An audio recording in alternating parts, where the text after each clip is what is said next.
Hey there, night owls! Tonight we're venturing into the steaming jungles of Southeast Asia to uncover a city that makes ancient Rome look like a quaint village. I'm talking about Angkor, a metropolis so massive, so impossibly advanced, that when Europeans finally stumbled upon it, they literally refused to believe locals could have built it. Spoiler alert, they were spectacularly wrong. Picture this. It's 1860, and a French bug collector named Henri Mouhot is trudging through Cambodian jungle, swatting mosquitoes and dreaming of exotic beetles. What he finds instead? Only the largest religious monument ever constructed by human hands, swallowed whole by 9 centuries of relentless vegetation. His reaction was basically the 19th century equivalent of finding Atlantis while looking for your car keys. So before we hack our way deeper into this forgotten empire, do me a favour. Smash that like button if you're into uncovering history's buried giants, and drop a comment telling me where you're watching from tonight. What time is it in your corner of the world? Now dim those lights, get comfortable, and let's resurrect a civilization that once ruled over 1 million souls. Ready? Let's go! Now let's rewind a bit and really dig into how this whole discovery went down, because honestly, the story of how the Western world found Angkor Wat is one of those beautiful historical ironies that just keeps on giving. You see, Henri Mouhot wasn't some intrepid explorer with maps and compasses and a burning desire to uncover lost civilizations. No, he was a naturalist, a bug guy to be precise.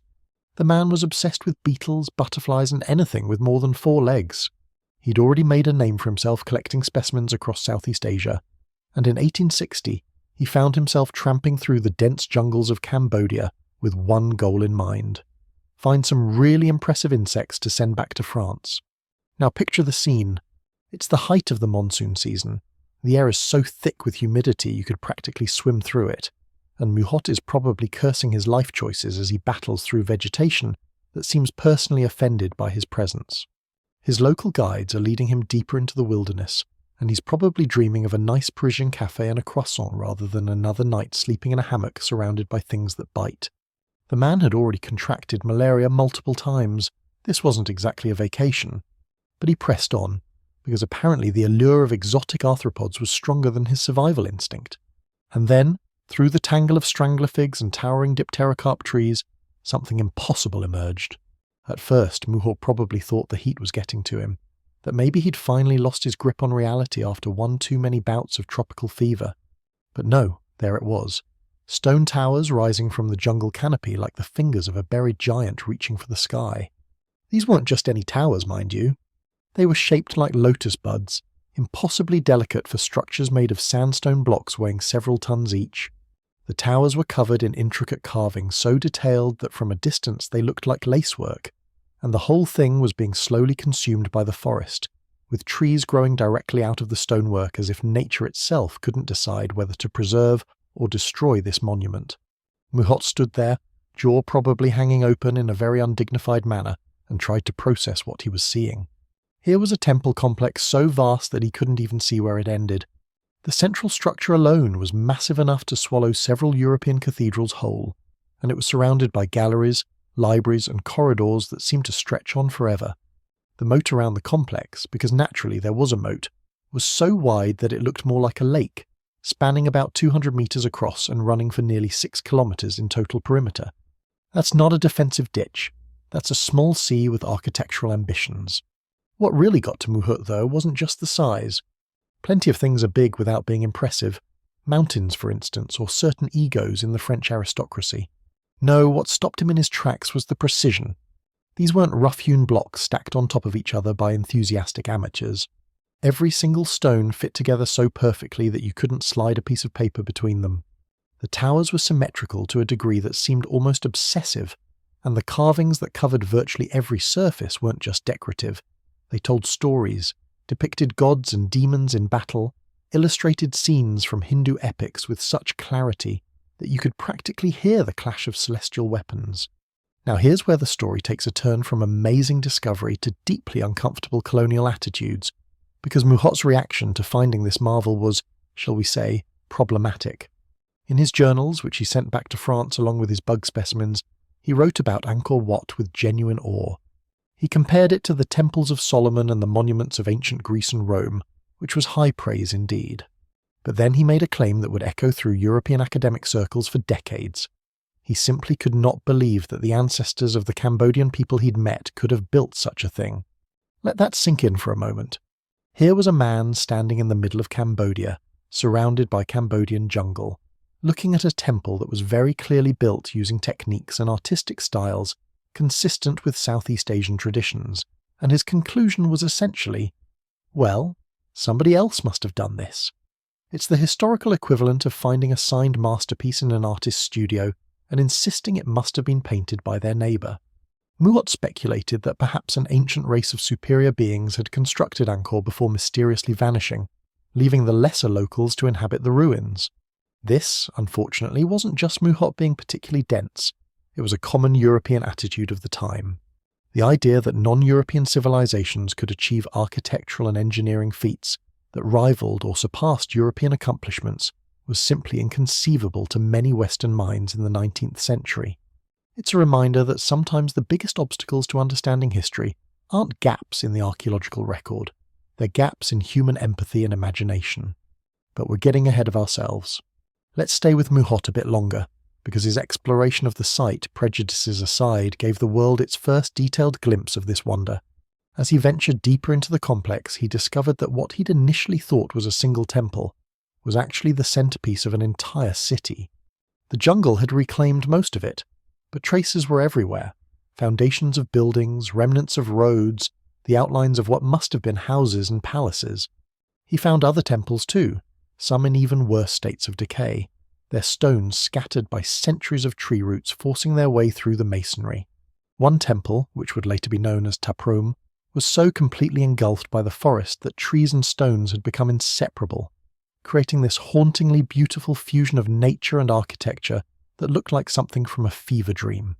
Muhot spent several weeks at the site, sketching, measuring, and trying to comprehend the scale of what he'd stumbled upon. He estimated that the central temple of Angkor Wat alone had required millions of tons of sandstone, which raised immediate questions about logistics. The nearest sandstone quarry was over 50 kilometers away, on the slopes of Mount Kulin. How did the builders transport millions of tons of stone across that distance without trucks, without trains, without any of the machinery that Europeans relied upon for their construction projects? Muhot didn't have an answer, but he was smart enough to recognize the question's significance. Tragically, Muhot never made it back to France to share his discovery in person. He died of malaria in 1861, about a year after finding Angkor Wat, leaving behind only his journals and sketches. It was these documents, published posthumously, that sparked European fascination with the lost city. Suddenly the world wanted to know more about this mysterious civilization that had built something so magnificent only to abandon it to the jungle. Expeditions were mounted, scholars descended on the region, and Cambodia found itself at the center of an archaeological gold rush. Now let's talk about the temple itself, because Angkor Wat deserves a proper introduction worthy of its status as the largest religious monument ever constructed. And yes, I mean ever. As in the entirety of human history across all civilizations, no one has built a religious structure larger than this. The Vatican? Adorable. The Hagia Sophia? Charming. The great mosques of Istanbul and Cordoba? Lovely, but no. Angkor Wat covers approximately 162 hectares, which translates to about 400 acres. To put that in perspective, that's larger than many small towns. The temple complex itself, not counting the surrounding city that once supported it, is about 1.5 kilometers long and 1.3 kilometers wide. You could fit several football stadiums inside its walls and still have room for parking. The temple was constructed in the early 12th century, during the reign of King Suryavarman II, and it took an estimated 30 years to complete, which, when you consider the scale and precision of the work, is actually remarkably fast. European cathedrals of the same era typically took centuries to finish, often because funding would dry up, or the initial architects would die, and their replacements would argue about design changes. Not at Angkor Wat. This was a state project with virtually unlimited resources, because when you're building a temple to house the essence of a god-king, budget constraints tend to become somewhat flexible. The design of Angkor Wat is based on ancient Hindu cosmology, and once you understand the symbolism, the entire structure becomes a three-dimensional religious text. The central tower, which rises about 65 meters above the ground, represents Mount Meru, the sacred mountain at the center of the universe in Hindu and Buddhist traditions. This is where the gods reside, the axis around which all of creation revolves. The 4 smaller towers surrounding it represent the mountain's subsidiary peaks, and the walls that enclose the temple complex represent the mountain ranges at the edge of the world. The moat? That's the cosmic ocean that surrounds everything. So when you enter Angkor Wat, you're not just walking into a temple, you're symbolically entering the universe itself, making a pilgrimage toward the divine center of all existence. Not exactly subtle, but then again, subtlety wasn't really the point. The approach to the temple is designed to be overwhelming, and boy, does it deliver. You cross the moat via a causeway made of sandstone blocks fitted together with that same obsessive precision. The causeway is about 250 meters long, and wide enough to accommodate what would have been processions of elephants, priests and royalty during religious festivals. As you walk, the temple gradually reveals itself, growing larger with each step. It's a masterful piece of psychological architecture. The builders understood that anticipation enhances awe, so they made you work for that first full view of the central towers. Once you pass through the outer wall, you enter the first of 3 progressively higher levels, each one representing a different stage in the spiritual journey toward enlightenment. The outer level is the most earthly, decorated with the famous bas-reliefs that wrap around the entire structure in an unbroken frieze nearly 800 meters long. These carvings are, without exaggeration, one of the greatest artistic achievements of the ancient world.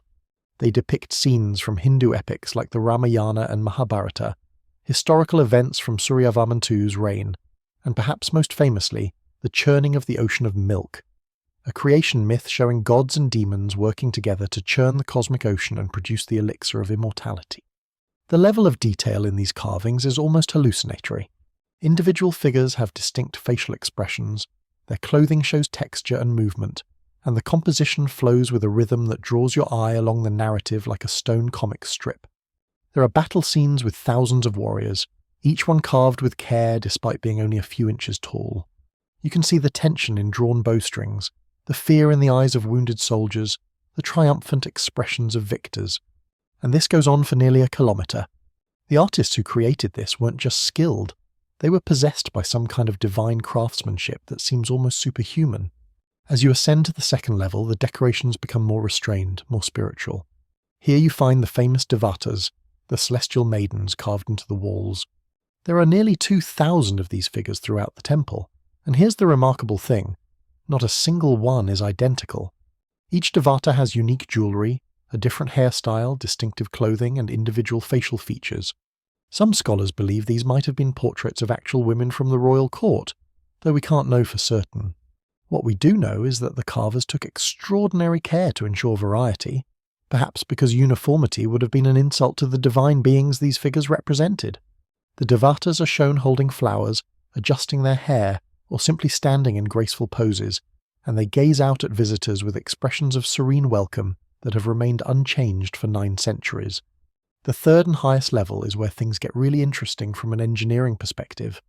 This is the central sanctuary, and getting there requires climbing stairs so steep they're practically vertical. We're talking about a 70-degree angle here. That's not a staircase, that's a ladder pretending to be stairs. And this was intentional. The architects wanted to physically demonstrate that approaching the divine realm required effort, that you had to literally climb toward heaven. There's also a practical element.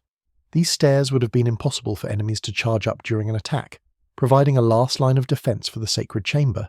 Whether the knee-destroying climb was meant to be spiritual discipline or military strategy, the result is the same. You earn your access to the top.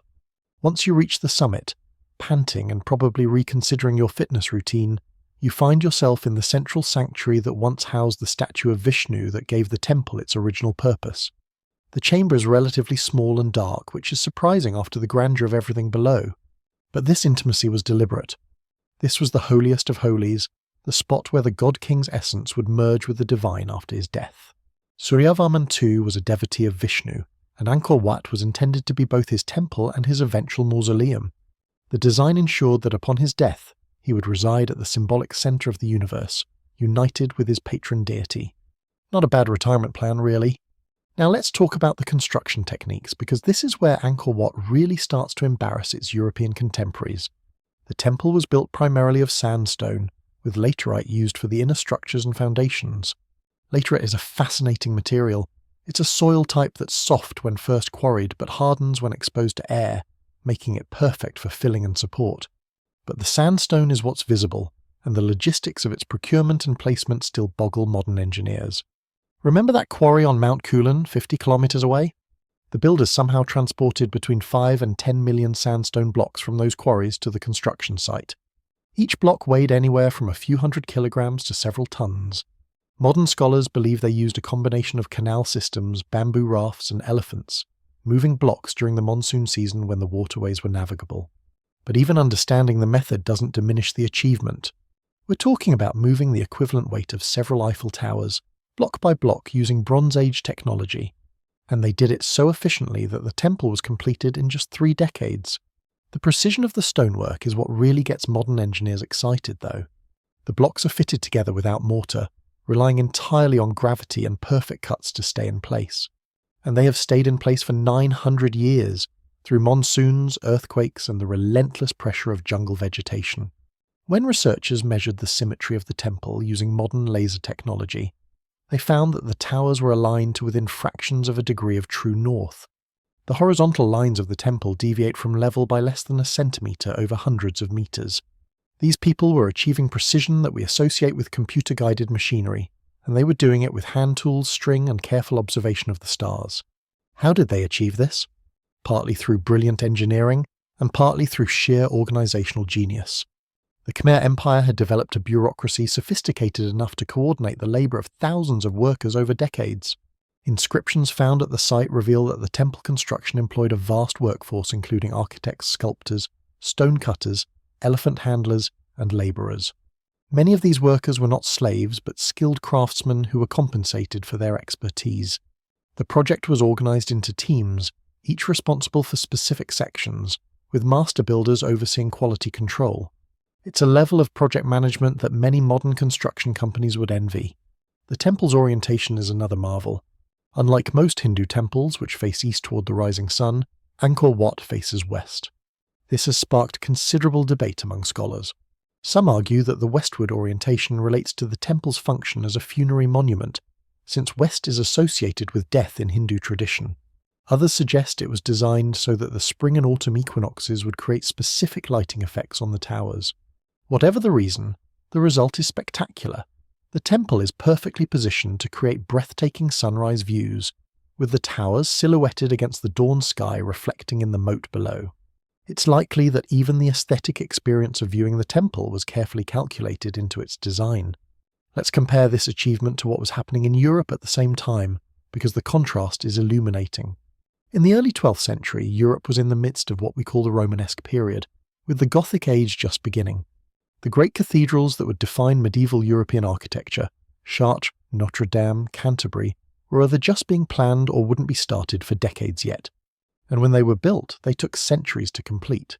Notre Dame de Paris, for instance, took nearly 200 years from foundation to completion, and it's a fraction of Angkor Wat's size. This isn't to diminish European achievements. Those cathedrals are magnificent in their own right. But the comparison reveals something important about the Khmer Empire's capabilities. While European kingdoms struggled to maintain political stability long enough to complete major construction projects, the Khmer kings commanded resources and organisational structures that enabled them to accomplish in decades what took Europe centuries. The wealth of the empire, derived from rice cultivation made possible by their sophisticated irrigation systems, funded projects of staggering ambition. King Suryavarman II wasn't just a ruler. He was a CEO of an ancient mega-corporation dedicated to building heaven on earth. The sculptural program of Angkor Wat deserves special attention because it represents not just artistic achievement, but also an extraordinary commitment to documentation. The bas-reliefs function as a historical record, preserving scenes of daily life, religious practice, and court ceremony in stone. We can see how Khmer armies dressed for battle, what weapons they used, how they organised their military formations. We can observe the royal court with its elaborate rituals, the king seated on his throne surrounded by courtiers and concubines.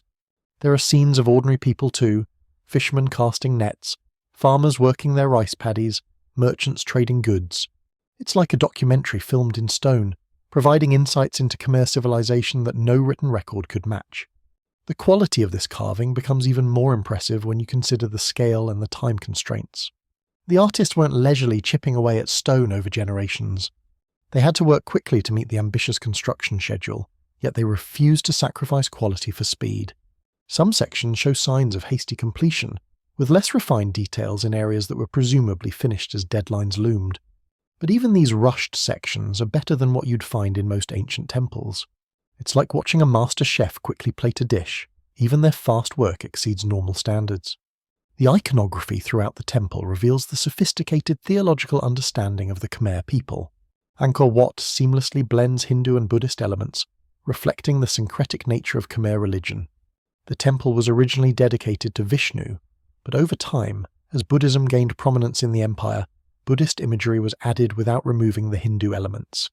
This wasn't seen as contradictory, but rather as complementary, different paths to the same ultimate truth. The Khmer approach to religion was refreshingly pragmatic. If one god is good, multiple gods are better, and combining philosophical systems only enriches your spiritual toolkit. The temple's relationship with water extends beyond the symbolic moat.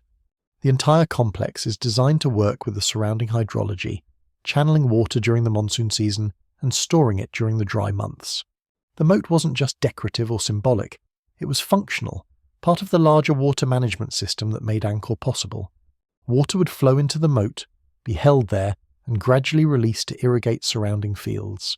The temple was literally built to nurture the land around it, making it not just a religious monument but an agricultural asset. This integration of the spiritual and practical is characteristic of Khmer engineering. They didn't separate the sacred from the functional, because to them, functionality was sacred. The restoration and preservation of Angkor Wat over the past century has been its own epic saga. When the French archaeological teams arrived in earnest in the late 19th and early 20th centuries, they faced an almost impossible task.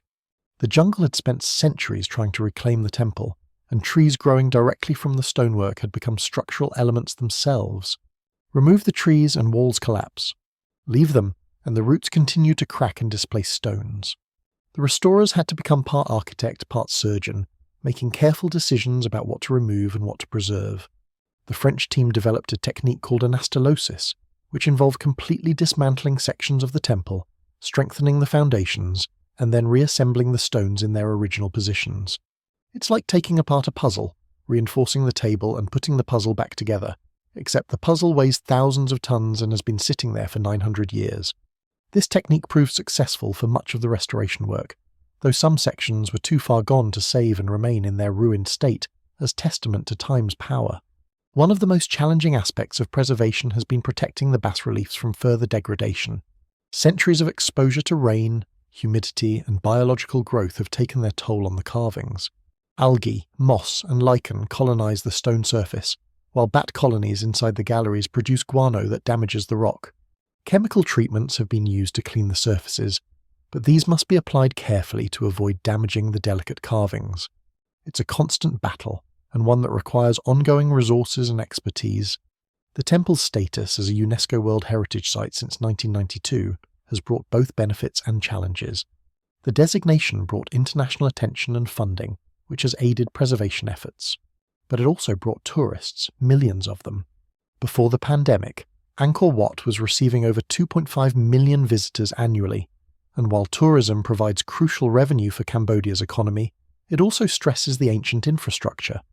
The sheer weight of foot traffic wears down stone floors, human breath and sweat increase humidity levels inside enclosed galleries, and the constant touching of surfaces by curious visitors gradually erodes carved details. Modern preservation efforts use cutting-edge technology to monitor and protect the temple.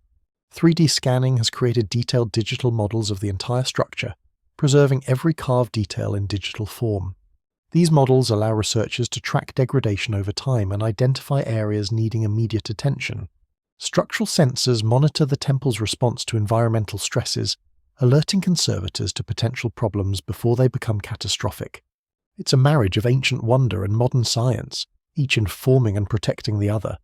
But perhaps the most important aspect of Angkor Wat's preservation is the training of Cambodian conservators.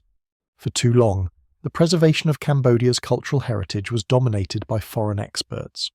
While their contributions were valuable, the knowledge wasn't being transferred to local professionals. Recent decades have seen a concerted effort to change this, with Cambodian scholars and craftspeople learning the skills necessary to maintain their own heritage. There's a beautiful symmetry in this. The descendants of those who built Angkor Wat are now learning to preserve it for future generations. The spiritual significance of Angkor Wat hasn't diminished over the centuries. Though Cambodia became predominantly Buddhist and the temple's original Hindu purpose evolved, it remained a site of pilgrimage and veneration.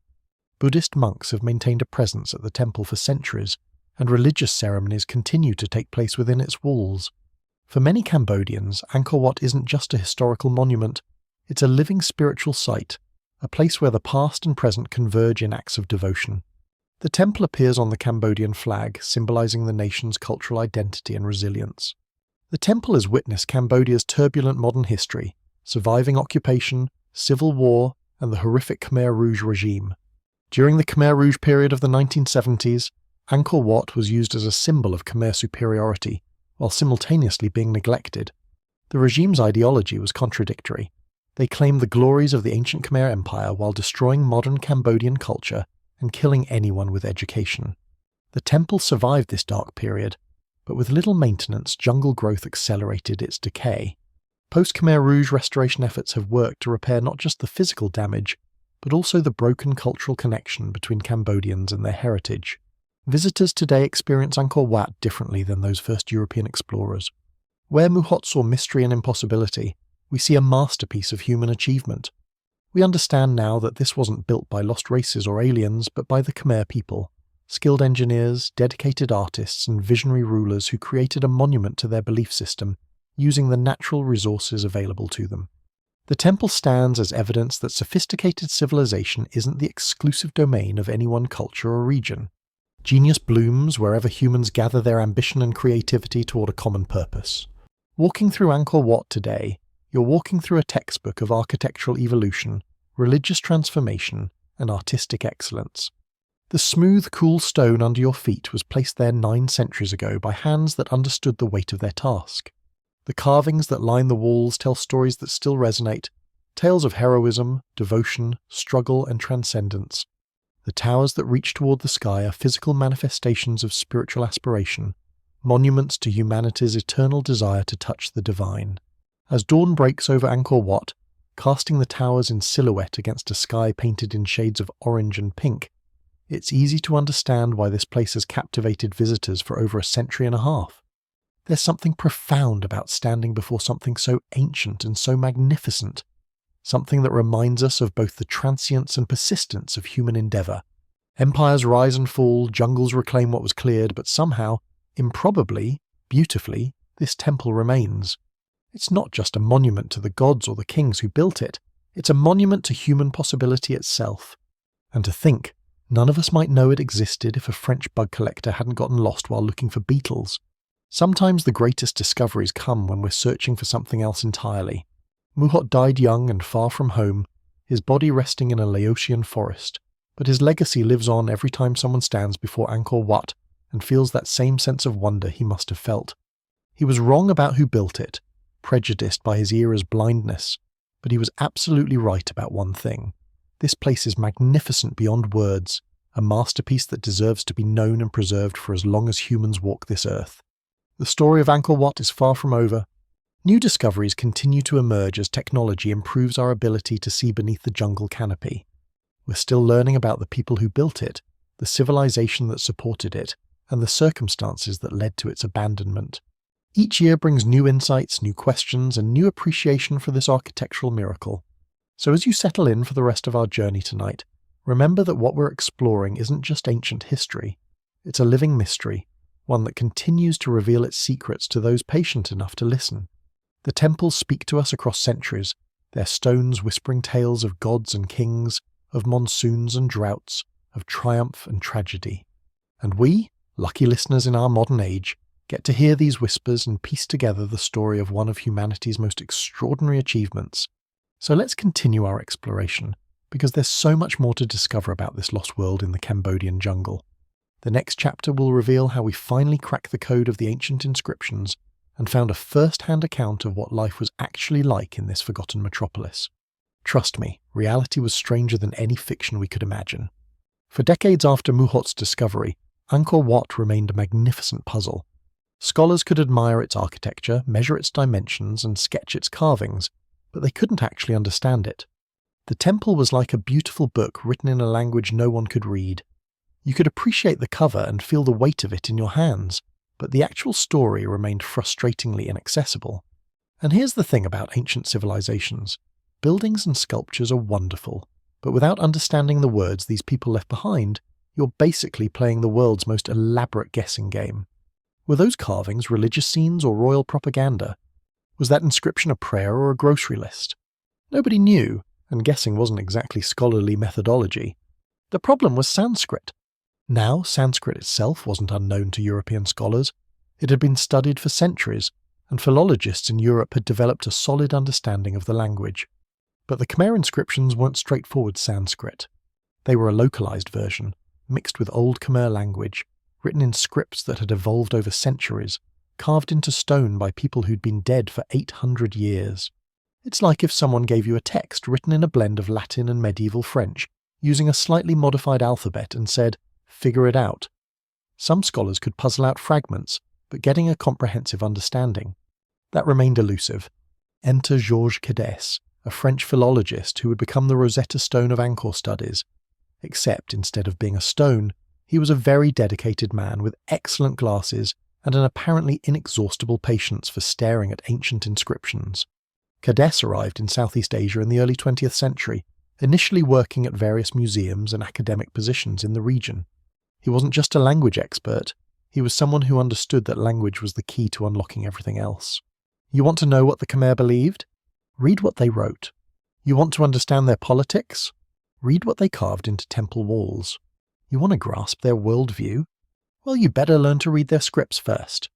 Cadès was methodical in a way that bordered on obsessive, which is exactly what the task required. He didn't just learn Sanskrit, he mastered the specific variations used in different periods of Khmer history. He studied the evolution of the scripts, noting how letter forms changed over centuries, which allowed him to date inscriptions based on their writing style alone. He compiled dictionaries, wrote grammars, and created reference materials that other scholars could use. It was painstaking work, the kind that doesn't make headlines but fundamentally transforms a field. While others were publishing exciting theories about Angkor, Cadès was quietly doing the groundwork that would either validate or demolish those theories. His breakthrough came when he began systematically translating the thousands of inscriptions found throughout the Angkor region. These weren't just carved on temple walls, they were everywhere. On door frames, on boundary stones, on tablets left in temple foundations. The Khmer kings were prolific writers, which makes sense when you think about it. If you've built a massive temple to honour yourself and your patron god, you're not going to leave its interpretation to chance. You're going to spell out exactly what this monument means, who paid for it, which gods it honours, and why everyone should be impressed. The inscriptions were part royal decree, part religious dedication, and part self-congratulation. Humility apparently was not a Khmer virtue. What Cadès discovered as he translated these texts was nothing short of revolutionary for Angkor studies. The inscriptions revealed a detailed chronology of Khmer kings, something that had been completely unknown before. We went from vague guesses about who built what to having actual names, dates, and accomplishments. King Suryavarman-Su, who built Angkor Wat, was no longer a mystery figure.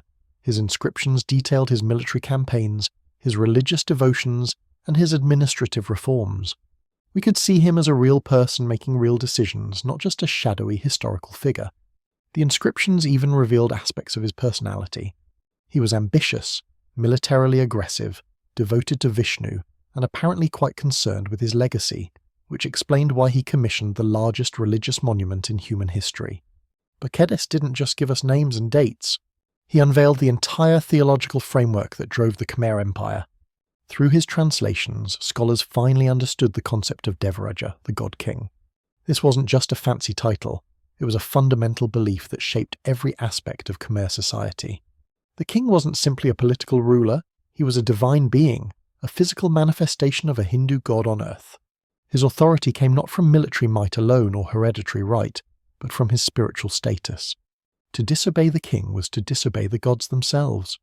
This explains so much about Angkor, why the temples were so massive, why so much labour was devoted to royal construction projects, why the king could command resources on such an incredible scale. When your ruler is literally God on earth, you don't question his building projects. The inscriptions also revealed the practical side of Khmer administration, which turned out to be surprisingly sophisticated. These weren't primitive tribal records, they were detailed bureaucratic documents. We found foundation inscriptions that listed exactly what resources were dedicated to each temple. How many workers, how much rice, how many cattle. One inscription might detail that a particular temple received 306 servants, 140 kilograms of rice daily, and specific amounts of sesame oil, honey and textiles annually. The precision is almost modern in its thoroughness. The Khmer apparently understood that religious devotion without proper funding was just wishful thinking, so they documented everything in stone, literally setting their commitments in rock so they couldn't be easily ignored or forgotten. Through these translations, we learned about the social structure of the empire. The inscriptions mentioned different classes of people: priests, soldiers, artisans, farmers, and slaves. They document land disputes, temple endowments, royal decrees about water rights, and regulations about pretty much everything. One inscription might decree that certain villages must provide specific numbers of dancers for temple ceremonies. Another might establish the boundaries of a temple's land holdings with meticulous detail, describing landmarks and measuring distances.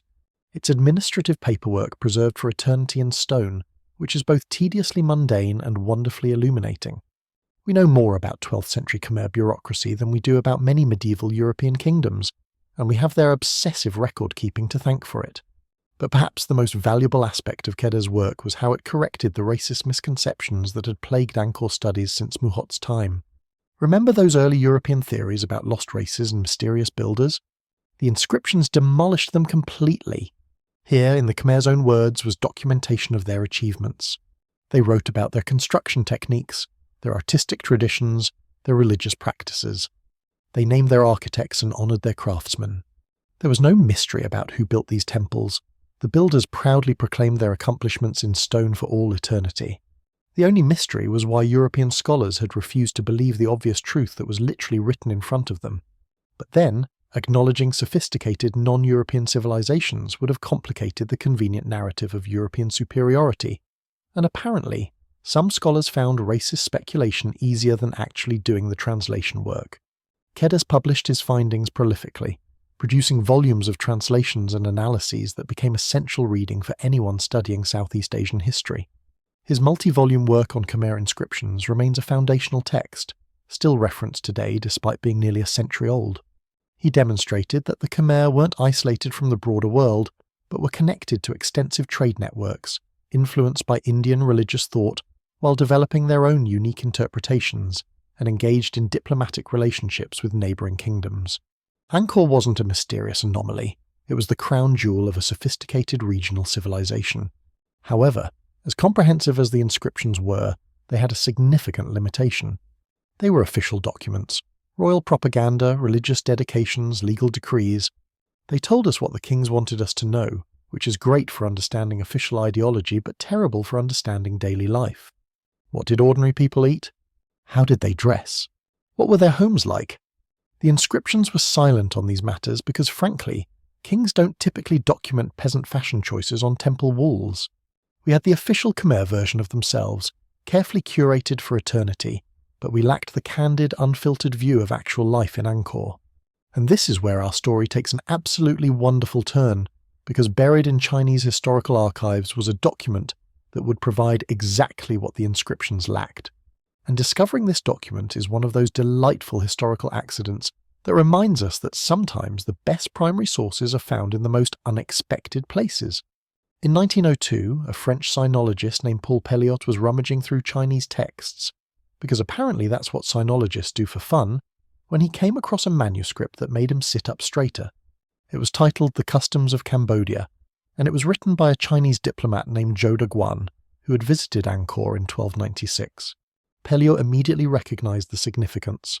Here was an eyewitness account of Angkor at its height, written by someone with no vested interest in making the Khmer look good or bad. Zhou Daguan was simply a Chinese bureaucrat doing his job, which involved observing everything and reporting back to his emperor. And thank whatever deities you prefer, because Zhou Daguan was apparently an incredibly observant bureaucrat, with a knack for descriptive writing. Let's pause for a moment to appreciate the circumstances that brought this document into existence. In the late 13th century, the Mongol Yuan dynasty ruled China under Kublai Khan's successors. The Yuan court sent diplomatic missions throughout Southeast Asia. partly to establish trade relationships and partly to subtly remind these kingdoms that China was watching. Zhou Daguan was part of one such mission to Angkor, arriving in 1296 and staying for approximately a year. His job was essentially to be a professional observer, to note everything about Angkor that might be useful for Chinese interests. And boy, did he take his job seriously. The document Zhou Daguan produced upon his return to China is a masterpiece of ethnographic observation. It's not long, only about 8,500 words in the original Chinese, but it's dense with information. He covered everything: the city's layout, the royal palace, religious practices, agriculture, trade, clothing, marriage customs, festivals, justice system, even the local wildlife. Nothing escaped his notice. He wrote about what foods were available in the markets, how homes were constructed, what people wore or didn't wear. He was quite intrigued by Khmer sartorial choices and how the different classes of society interacted. For scholars trying to understand daily life in Angkor, Zhou Daguan's account was like finding a time machine. Let's dive into what Zhou Daguan actually observed, because the details are fascinating and often surprising. First, the city itself. Zhou Daguan described Angkor as a thriving metropolis surrounded by walls and moats. He noted the main roads, the temples and the palace complex, but what really struck him was the activity. This wasn't a ghost town of monuments. It was alive with people, commerce, and constant motion. Markets bustled with traders, streets were filled with processions, and temples were active sites of worship. His description contradicts the romantic image of silent, mysterious ruins that later visitors would find. In 1296, Angkor was as vibrant and chaotic as any major city. The royal palace particularly impressed Zhou Daguan, and his description gives us insights that no inscription provides. He wrote about the golden window frames, the long verandas, the throne room with its multiple columns. But he also noted the practical arrangements, where the king received visitors, how the court was organized, the routines of royal life. He described the king's daily appearances before the people, where the monarch would show himself at a golden window while musicians played and guards stood at attention. It was political theatre at its finest, designed to reinforce the divine status of the ruler, and Zhou Daguan recognized the stagecraft for what it was. He was impressed, but he wasn't fooled. What makes Zhou Daguan's account particularly valuable is his attention to social details that no official inscription would mention. He wrote extensively about women's roles in Angkor, noting with some surprise that women dominated trade and commerce. In the markets, it was women who ran the stalls, negotiated prices, and handled the money. If a Chinese merchant wanted to do business in Angkor, Zhou Daguan advised, he'd better get himself a local wife to handle the transactions. Women also held significant roles in religious ceremonies, and Zhou Daguan observed that they had more freedom of movement and economic power than their Chinese counterparts. He seems both impressed and slightly scandalized by this, which gives us a lovely window into his own cultural biases. The clothing customs, or lack thereof, particularly caught Zhou Daguan's attention. He noted that most Angkorians, regardless of class, wore simple wrapped garments around their lower bodies and went bare-chested. Even the king, when not in ceremonial regalia, dressed relatively simply. This was practical for the climate, obviously, but it startled Zhou Daguan, who came from a culture where clothing indicated status and modesty was essential. He wrote about it at length, describing the various fabrics and styles with a mixture of ethnographic interest and thinly veiled shock. One can almost hear him writing to his emperor, "Dear Your Majesty, you won't believe what they're not wearing here." Zhou Daguan was fascinated by the legal system, which he found both practical and harsh.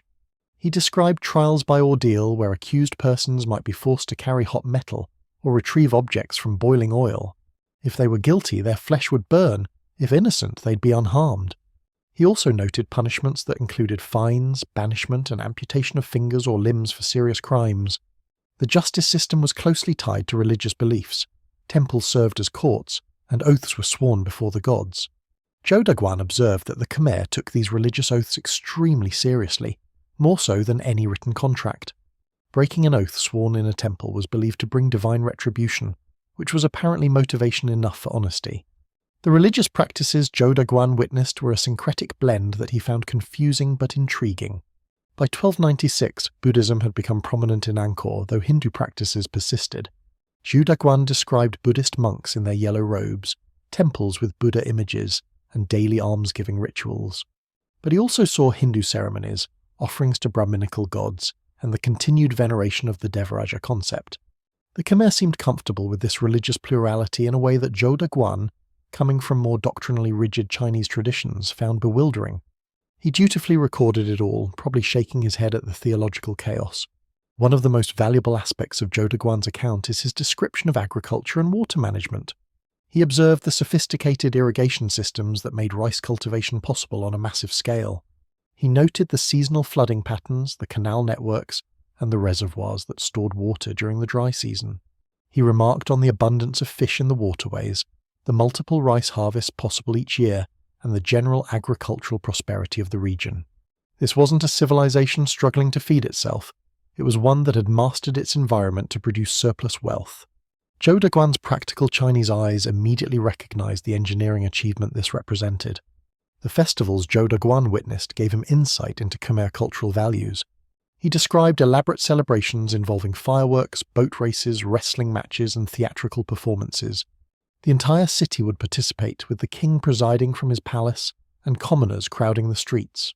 These weren't just entertainment. They were religious occasions that reinforced social bonds and demonstrated royal generosity. Zhou Daguan noted how much wealth was displayed during these festivals: gold and silver decorations, silk banners, offerings of incredible value. The Khmer apparently believed in celebrating with maximum spectacle. His observations about trade reveal Angkor's connections to broader Asian commerce networks. Zhou Daguan listed the goods that Chinese merchants sought in Cambodia: kingfisher feathers, elephant tusks, rhinoceros horns, beeswax, and certain woods. He noted what Chinese goods were popular with the Khmer: silk, lacquerware, certain metals, and decorative items. The trade wasn't just with China. Zhou Daguan mentioned merchants from various regions coming to Angkor. This was an international trading hub, with foreign quarters in the city catering to different nationalities. Angkor wasn't isolated in the jungle, it was connected to the world economy of its time. Perhaps most revealing are Zhou Daguan's casual observations about daily life. He wrote about the street food vendors, the taverns where people drank palm wine, the gambling houses that operated despite official disapproval. He mentioned the prevalence of domesticated animals, the local fruits and vegetables, the fishing techniques used in the nearby lake. These mundane details paint a picture of ordinary human life that no monument could convey. People in Angkor ate, drank, gambled, gossiped, and went about their daily business much like people everywhere. Zhou Daguan's account humanizes the ancient Khmer in a way that their grand temples cannot. He also documented aspects of Khmer society that the official inscriptions conveniently omitted. He wrote about slavery, describing different categories of slaves and their roles. He noted the practice of tattooing, which marked social status and provided spiritual protection. He described medical practices, including the use of herbal remedies and spiritual healing. He mentioned childbirth customs, funeral rites, and coming-of-age ceremonies. Every aspect of Khmer life passed under his observant gaze, and he recorded it all with the diligence of a professional documentarian. The translation of Zhou Daguan's account by Paul Pelliot in 1902 was a watershed moment for Angkor studies. Suddenly, scholars had access to a first-hand description of the living city. They could compare Zhou Daguan's observations with the archaeological evidence and the inscriptions, creating a three-dimensional understanding of Angkor. Where inscriptions gave official ideology and archaeology revealed physical structures, Zhou Daguan provided the human element, how people actually lived within those structures and interpreted that ideology. Subsequent translations and analyses of Zhou Daguan's text have continued to yield insights. Scholars compare his descriptions to archaeological findings, often finding remarkable correlations. When he describes certain buildings or practices, researchers can now identify the physical remains or artistic depictions that match. His account has guided archaeological excavations, helping researchers know where to look and what they might find. It's like having a map to a treasure hunt, except the treasure is understanding rather than gold. Of course, Zhou Daguan's account must be read critically. He was a Chinese observer with his own cultural biases, recording what interested or surprised him from his perspective. He sometimes misunderstood what he saw, interpreting Khmer practices through Chinese frameworks that didn't quite fit. His account reflects the attitudes of his time. He makes judgments about Khmer civilization that we wouldn't endorse today. But these biases themselves are valuable, showing us how different cultures perceived each other in the 13th century. His misunderstandings are as informative as his accurate observations. The combination of Kedes inscription translations and Zhou Daguan's eyewitness account created a revolution in Angkor scholarship. Before these sources were properly understood, Angkor was primarily an architectural mystery. After, It became a comprehensible human civilization. We could see not just the buildings, but the people who built them, worshipped in them, and eventually abandoned them. We could understand their beliefs, their social organization, their daily concerns. The Khmer went from mysterious ancient builders to real people dealing with real problems: monsoons, politics, religious transformation, and the challenge of sustaining a massive urban population in a tropical environment. This transformation in understanding had broader implications beyond just Angkor studies. It demonstrated the importance of indigenous sources in understanding non-Western civilizations. The racist speculation of early European scholars was shown to be not just morally wrong, but academically lazy. When you actually do the work of learning the languages and reading the sources, you discover that these civilizations documented themselves quite thoroughly. They didn't need European scholars to explain them. They just needed scholars willing to listen to what they'd written. The story of how we came to understand Angkor is thus a story about overcoming prejudice through scholarship. It required patient, meticulous work by people like Kedes, who spent their careers mastering difficult languages and translating thousands of inscriptions. It required the lucky discovery of documents like Zhou Daguan's account and scholars like Pelliot who recognized their value. And it required a willingness to let the evidence speak rather than forcing it into preconceived narratives. The Angkor we understand today is the product of this scholarly commitment to truth over assumption. As we continue our journey through Angkor's history tonight, remember that everything we know rests on the foundation of these textual discoveries. The inscriptions tell us what the Khmer believed about themselves, their kings and their gods. Zhou Daguan tells us what an outsider saw when he visited their living city. Together, these sources allow us to walk through Angkor not as tourists gawking at ruins, but as informed visitors understanding a sophisticated civilization. The stones would be beautiful regardless, but because of these textual discoveries we can hear the stories the stones are trying to tell. The next chapter of our story will take us back to the very beginning of the Khmer Empire, to the moment when a king declared himself divine and set in motion the chain of events that would eventually create Angkor. It's a story of religious transformation, political ambition, and the birth of a civilization that would dominate Southeast Asia for centuries. The inscriptions that Kedes translated give us the outline of this story, and it's as dramatic as any myth the ancient world produced. So settle in deeper, because we're about to witness the birth of an empire. So we've talked about the magnificent temples, the inscriptions that revealed their meanings, and the Chinese diplomat who showed us what life was actually like in Angkor. But we haven't yet answered a fundamental question. How did all of this begin? Who decided that building massive stone temples to house divine kings was a good use of everyone's time? How did a collection of competing kingdoms in the jungles of Southeast Asia transform into one of history's most ambitious civilizations? The answer lies with one man, Jayavarman II, and his absolutely audacious decision to declare himself not just a king, but a living god. Buckle up, because this is the origin story of an empire, and like all great origin stories, it involves equal parts genius, ego, and really good timing. Let's set the scene. It's the late 8th century, and the region we now know as Cambodia is a patchwork of small kingdoms constantly squabbling with each other.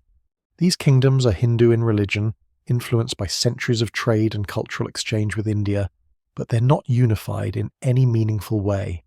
Different royal families control different territories, and they spend most of their energy fighting each other, forming temporary alliances, and generally making regional politics extremely messy.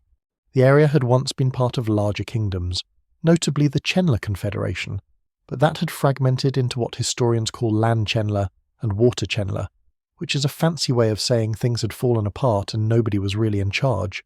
Into this chaotic landscape arrives Jayavarman II, a prince with big ambitions and a fascinating backstory. Now here's where things get a bit murky, because our knowledge of Jayavarman II comes primarily from inscriptions written centuries after his death. These inscriptions were commissioned by later kings who wanted to legitimize their own rule by connecting themselves to this founding figure, so they're not exactly unbiased historical documents. It's a bit like reading a company's founding myth on their website, technically accurate but heavily polished. That said, we can piece together a reasonably reliable picture of what happened. According to the inscriptions, Jayavarman II spent significant time at the court of Java, which in this context probably refers to the Sailendra dynasty that ruled parts of what is now Indonesia. This was a sophisticated Hindu-Buddhist kingdom known for its elaborate temple constructions and divine kingship concepts. The young Jayavarman apparently learned a thing or two during his time there, absorbing ideas about how a proper Hindu king should rule. When he returned to Cambodia, around 790 CE or so, he came back not as a humble exile but as a man with a vision. That vision involved unifying all the squabbling Khmer kingdoms under one ruler, and naturally he had a very specific candidate in mind for that position: himself. Now Jayavarman II could have just tried to conquer everyone through military force, and he did plenty of that too. But he was clever enough to realise that military conquest alone doesn't build lasting empires. You can defeat your enemies on the battlefield, but the moment you turn your back they start plotting rebellion. What you need is something deeper, a reason for people to accept your authority that goes beyond "I have more soldiers than you." Jayavarman II found that reason in religion, specifically in a concept that would reshape Khmer civilization forever: the Devaraja, or God King. The Devaraja concept wasn't entirely Jayavarman II's invention. Ideas about divine kingship existed throughout the Hindu world, and the king's connection to the gods was already an important aspect of Southeast Asian rulership. But Jayavarman II took this concept and cranked it up to 11. He didn't just want to be a king, blessed by the gods or favoured by the gods. He wanted to be the gods, or at least their earthly embodiment. The king's body would house the divine essence, making him not just a political ruler but a cosmic one. His authority would come not from hereditary right or military might alone, but from his fundamental nature as a living deity. Disobeying the king wouldn't just be treason, it would be blasphemy. It's a brilliant piece of political theology, really, combining spiritual legitimacy with absolute authority in a way that's very hard to argue against. After all, how do you rebel against a god? To make this concept official, Jayavarman II needed proper religious sanction. He couldn't just wake up one morning and announce, "I'm divine now, everyone adjust accordingly."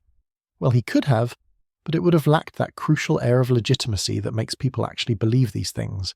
So he enlisted the help of a Brahmin priest named Hiranyadharma, who would perform the consecration ceremony that would transform Jayavarman II from ordinary king to living god. The inscriptions describe this as a ritual of immense significance, conducted on Mount Mahendra Parvata, today known as Phnom Kulen, in the year 802 CE. This mountain, rising from the Cambodian plains, was considered a sacred place, an axis connecting earth to heaven, making it the perfect location for such a transformative ceremony. The ritual itself was shrouded in esoteric practices. Hiranyadharma supposedly possessed secret tantric knowledge that allowed him to invoke the divine essence and install it within the king.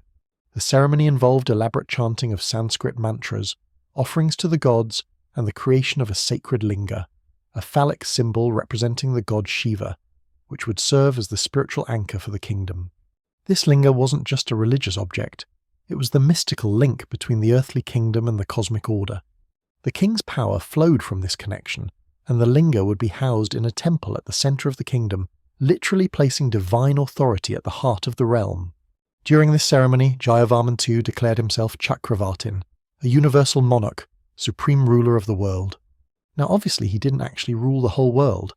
He didn't even rule all of Southeast Asia. But that's not really the point with these kinds of titles.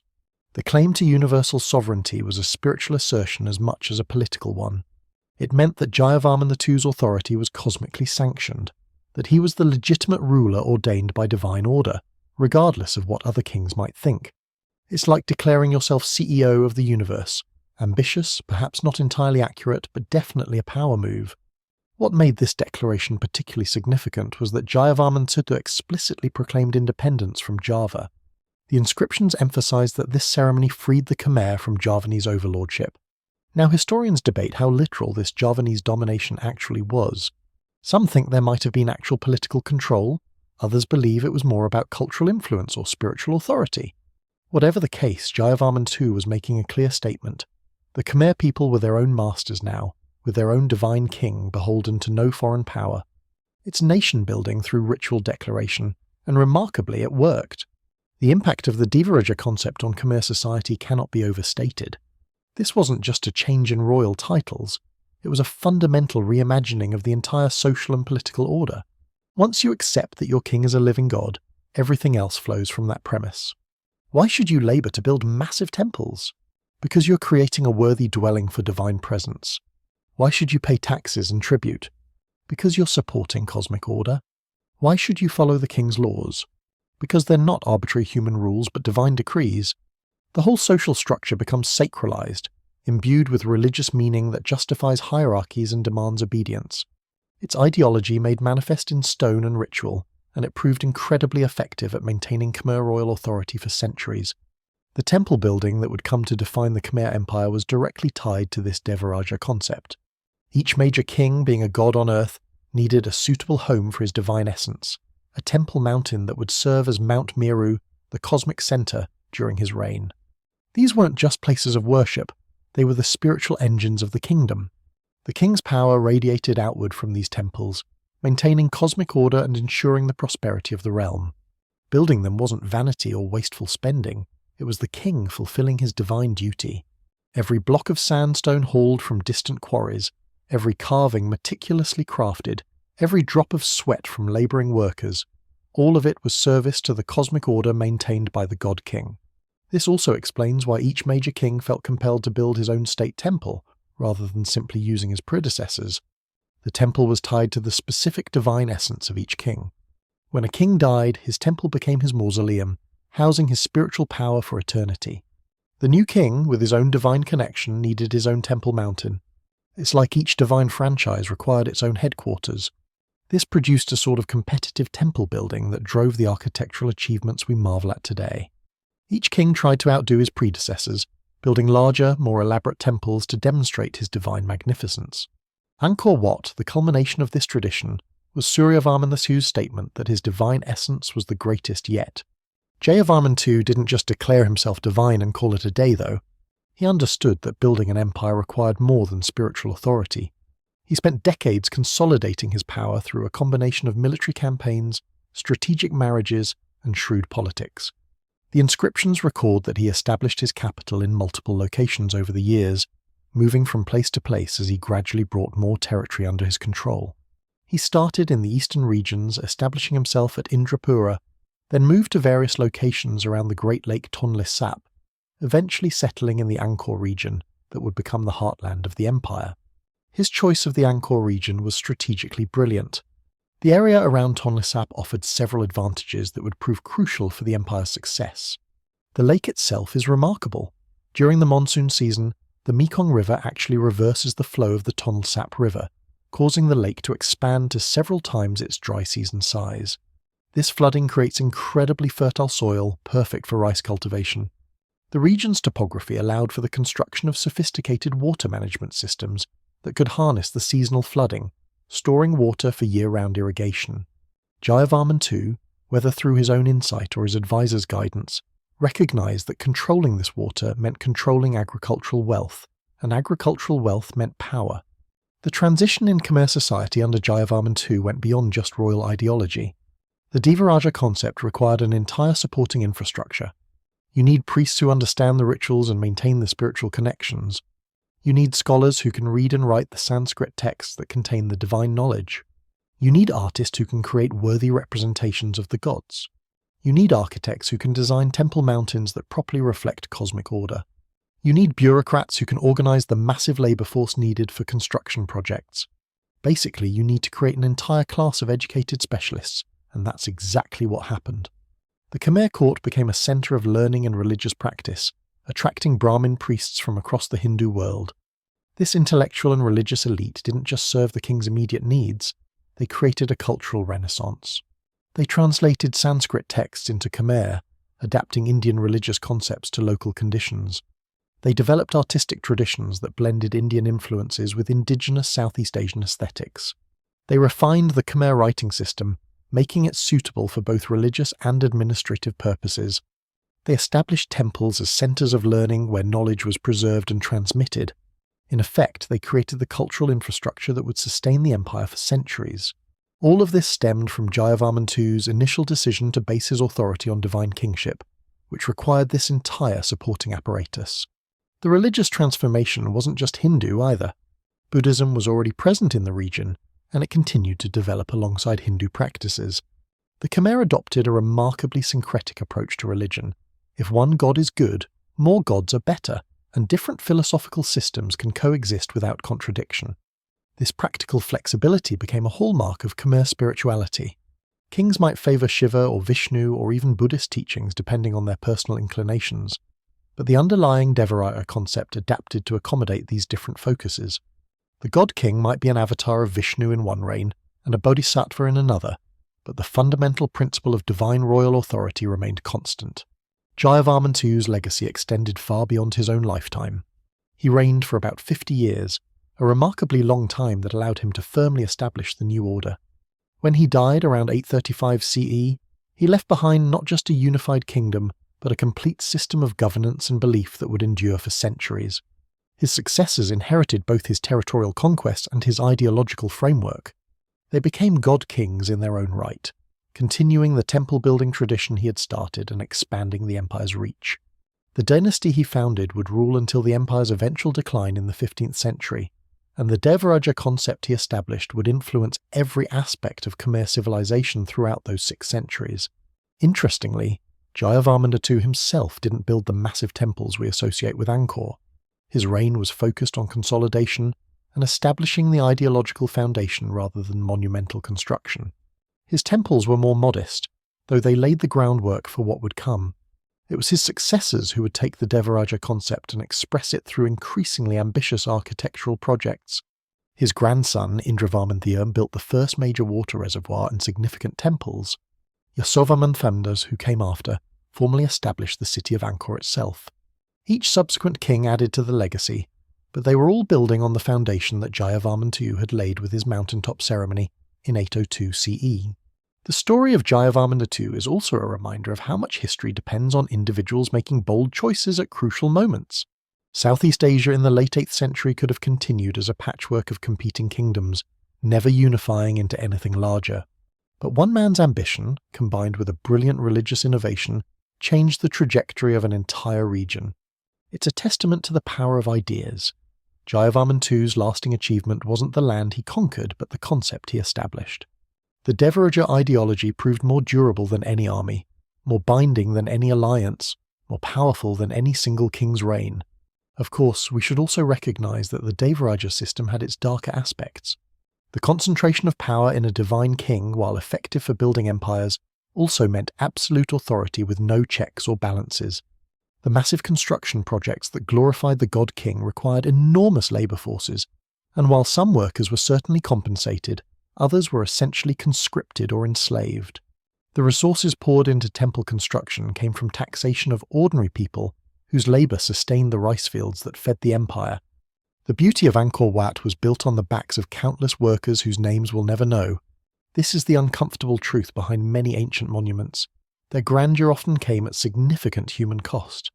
The religious justification provided by the Devaraja concept made this exploitation seem not just acceptable, but divinely ordained. If the king is God and the temple is the cosmic centre that maintains universal order, then contributing to its construction becomes religious duty rather than forced labour. It's a powerful mechanism for extracting resources and labour, wrapped in the language of spiritual necessity. Later critics of such systems would note how conveniently religion served the interests of those in power. But within the worldview of the time, this seemed like natural cosmic order rather than oppression. Jayavarman II's 802 CE ceremony on Mount Kulen represents one of those pivotal moments in history where everything changes. Before that ritual, the Khmer were a fragmented people with shared cultural traits but no unified identity. After, they had a concept, the divine king and his sacred kingdom, that would bind them together for 6 centuries and produce one of the world's most remarkable civilizations.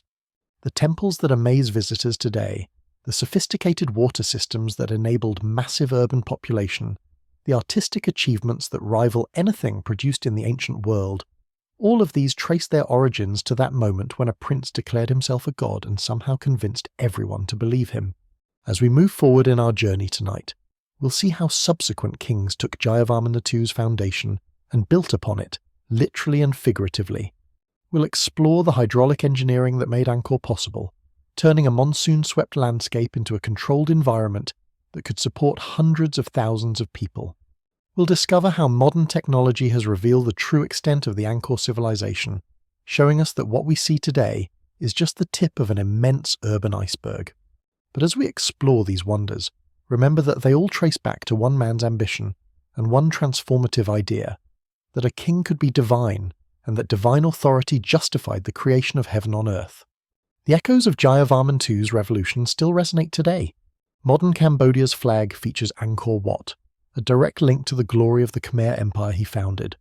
The concept of sacred kingship he established influenced royal traditions throughout Southeast Asia, and traces of it survive in modern constitutional monarchies of the region. Even the physical landscape bears his mark.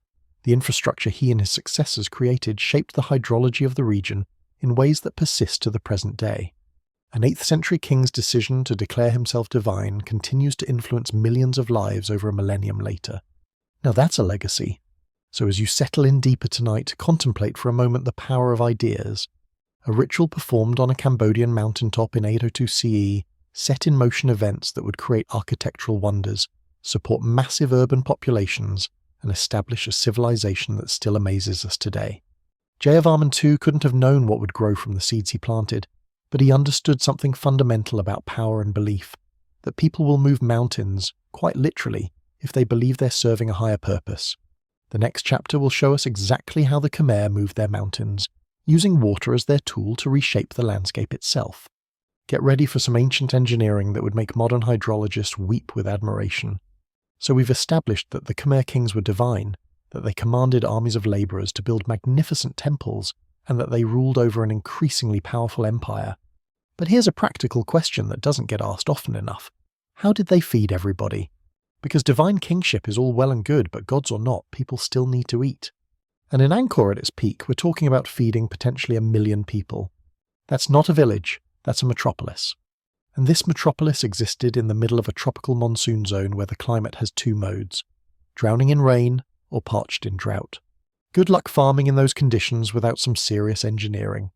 And this is where the Khmer truly earned their reputation as geniuses, because their solution to this problem wasn't just clever, it was absolutely mind-boggling in its scope and sophistication. The secret to Angkor's success wasn't the temples, impressive as they are. It was water. Specifically, it was the Khmer ability to control water on a scale that modern engineers still marvel at. They didn't just adapt to their environment, they fundamentally reshaped it, creating an artificial hydraulic landscape that turned the monsoon from a curse into a blessing. They built what historians now call a hydraulic city, an entire urban civilization whose existence depended on an intricate network of canals, reservoirs, moats, and channels that captured, stored, and distributed water with remarkable precision. It's like they turned the entire Angkor region into one giant irrigation machine, and honestly, they kind of did. Let's start with the basic problem the Khmer faced. Cambodia's climate is dominated by the monsoon cycle. For about half the year, roughly May to November, rain pours down relentlessly. Rivers swell, lakes expand, and flooding is constant. The Great Tonle Sap Lake, which lies near Angkor, grows from about 2,500 square kilometres to over 16,000 square kilometres during the season. That's a 6-fold expansion. Water is everywhere, often whether you want it or not. Then, from November to April, the rain stops almost entirely. The landscape dries out, rivers shrink to a fraction of their monsoon size, and water becomes scarce. It's feast or famine, hydrologically speaking.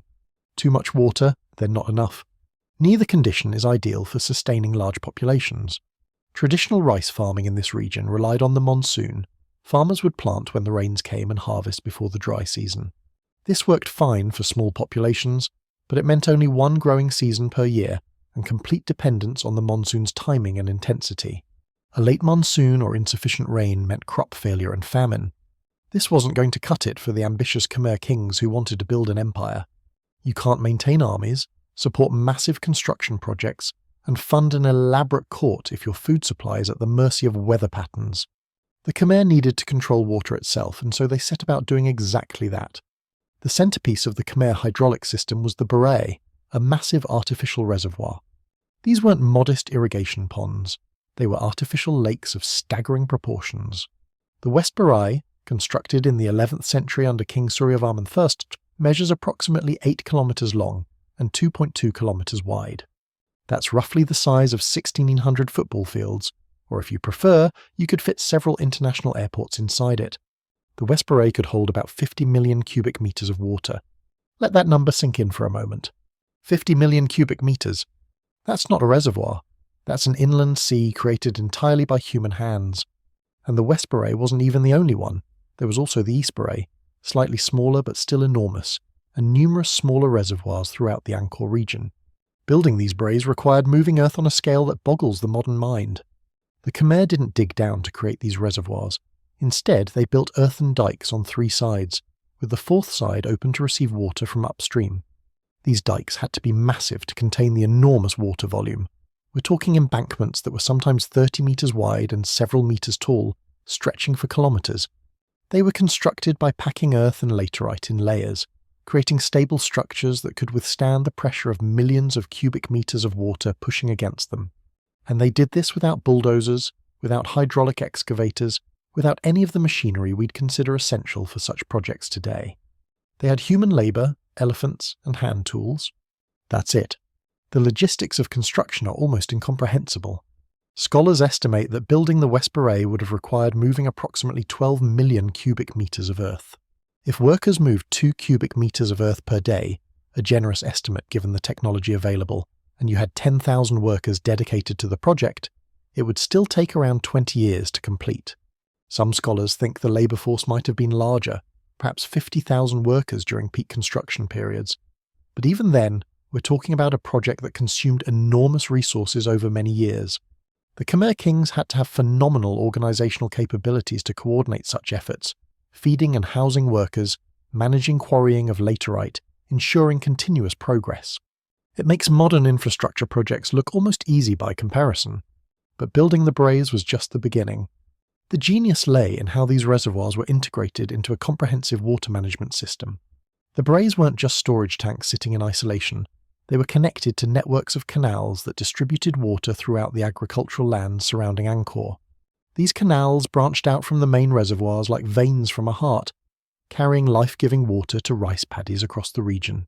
The system was designed with careful attention to elevation and flow. Water had to move by gravity alone, so the engineers needed precise understanding of topography to ensure water reached where it was needed without pumps or mechanical intervention. The temple moats, those gorgeous bodies of water that surround monuments like Angkor Wat, were also functional parts of this system. They weren't just decorative or symbolic, though they were certainly those things too. They served as local water storage, providing irrigation to immediately surrounding areas and also feeding into the larger canal network.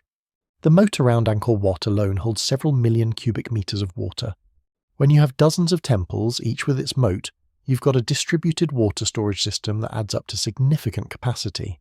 The Khmer basically turned their religious monuments into hydrological infrastructure, combining the sacred and the practical in ways that would make modern civil engineers jealous. The canals themselves were engineering marvels. Some were remarkably straight, running for kilometres with minimal deviation, an achievement that required sophisticated surveying techniques. The Khmer used methods involving sighting poles and water levels to establish straight lines and proper gradients. They understood that canal beds needed specific slopes to maintain water flow without causing erosion, and they calculated these slopes with impressive accuracy. Archaeological surveys have shown that some canals maintained consistent gradients over their entire length, dropping just a few centimetres per kilometre, precision that's remarkable even by modern standards. What makes this system even more impressive is its redundancy and resilience. The Khmer didn't build a single canal or reservoir and call it done. They created an interconnected network where multiple channels could supply the same area, where water could be rerouted if one section failed, and where storage capacity was distributed across multiple reservoirs. This meant that if one baray had lower water levels due to unusual drought, others could compensate. If a canal became blocked, alternative routes existed. The system was designed to handle variability in ways that simple engineering solutions couldn't match. It's a level of systemic thinking that some historians argue rivals anything produced in the ancient world. Now here's where things get really interesting, because recent archaeological discoveries have shown that the sophistication of Khmer water engineering extended far beyond what we previously imagined. Enter French archaeologist Jacques Gaucher, whose work at Angkor Thom in the early 2000s revealed something extraordinary beneath the royal palace complex. Gaucher wasn't just interested in the visible monuments. He wanted to understand the infrastructure that supported the city, the unglamorous but essential systems that made urban life possible. What he found has fundamentally changed our understanding of Khmer engineering capabilities. Beneath the royal palace compound, Gaucher discovered an elaborate system of tiered reservoirs connected by underground channels. This wasn't simple water storage, it was a sophisticated water purification and distribution system. The tiered design meant that water would flow from higher reservoirs to lower ones, and at each level, sediments would settle out, gradually filtering the water. By the time water reached the final reservoirs, it was significantly cleaner than the source water. The Khmer had essentially created a gravity-fed water treatment plant using nothing but clever engineering and understanding of natural processes. But it gets even more ingenious. Gosha found evidence that these underground channels were lined with sand and gravel in specific configurations, basically creating sand filtration systems that would remove even finer particles and potentially harmful microorganisms from the water. This is the same principle used in modern slow sand filters, which are still considered one of the most effective water purification methods. The Khmer, working 8 centuries ago without microscopes or germ theory, had figured out that passing water through layers of sand made it cleaner and safer. They probably didn't understand the microbiology involved, but they observed the results and designed their systems accordingly. Empirical engineering at its finest. The system beneath the royal palace also included what appeared to be ceremonial pools integrated with the practical infrastructure. Water would flow through the purification stages and then fill pools that were used for religious rituals or royal bathing. The purified water thus served both practical and sacred purposes, a clean water supply for the palace while also providing richly pure water for ceremonies. It's a perfect example of how the Khmer integrated the spiritual and practical dimensions of life. Even their plumbing had religious significance. Gosha's discoveries extended beyond just the palace complex. He mapped extensive underground channel systems throughout Angkor Thom, the royal city established by Jayavarman VII in the late 12th century. These channels linked various parts of the city, distributing water from the main reservoirs to different neighbourhoods. Some channels were large enough for a person to walk through, essentially underground tunnels that carried water throughout the urban area. Others were smaller, designed for specific purposes like drainage or localised irrigation. One particularly remarkable finding was the system's adaptability. The channels had gates and controls that allowed operators to direct water flow, opening or closing different routes depending on needs. During the monsoon, when water was abundant, they could direct excess flow to storage. During dry season, they could release stored water to where it was needed. It's a dynamic system that required active management. The Khmer didn't just build it and leave it alone. They operated it like a complex machine, adjusting flows based on seasonal conditions and urban needs. The implications of these discoveries are profound. First, they show that the Khmer understood hydraulic principles with remarkable sophistication. They knew about gravity flow, sedimentation, filtration, and water pressure. They designed systems that exploited these principles to achieve specific outcomes. This wasn't trial and error building, it was engineered infrastructure based on systematic understanding. Second, the discoveries reveal the complexity of urban planning in Angkor. This wasn't a city that grew organically, it was planned and built with infrastructure needs considered from the start. The water systems were designed as part of the city's foundation, not added later as an afterthought. The labour and resources dedicated to this underground infrastructure must have been enormous. Digging channels through earth and rock, lining them with specific materials, creating the gradients needed for proper flow, all of this required skilled workers and sustained effort. And this work happened underground, invisible to casual observers. It's not glamorous like temple building, and it doesn't survive in the historical record the way royal inscriptions do. But without this infrastructure, the grand temples couldn't have existed. You can't support the labour force to build Angkor Wat if you can't provide them with clean water and reliable food supplies. The hydraulic engineering was the foundation upon which all the visible achievements rested. The water systems also had ecological impacts that the Khmer may not have fully anticipated but certainly benefited from. The vast reservoirs created aquatic ecosystems that supported fish populations, providing additional protein sources for the urban population. Zhu Daguan noted in his account that fish were abundant and easily caught in Angkor's waterways. The Khmer were essentially doing aquaculture before the term existed, using their reservoirs as fish farms that supplemented rice agriculture. Multiple food sources meant greater food security. If rice yields were low one year, fish stocks might still be plentiful. The irrigation systems enabled rice production on a scale that supported not just subsistence but surplus. With reliable water throughout the year, farmers could potentially cultivate multiple rice crops rather than just one. Some scholars believe the Khmer achieved 2 or even 3 rice harvests annually in some areas, something impossible with rain-fed agriculture alone. This surplus was the economic engine of the empire. It fed the armies, supported the craftspeople and priests who didn't farm, and generated wealth through trade. Rice was quite literally money in the Khmer system, and controlling water meant controlling wealth. The water systems also had political dimensions. Control over irrigation meant control over agricultural productivity, which meant control over people's livelihoods.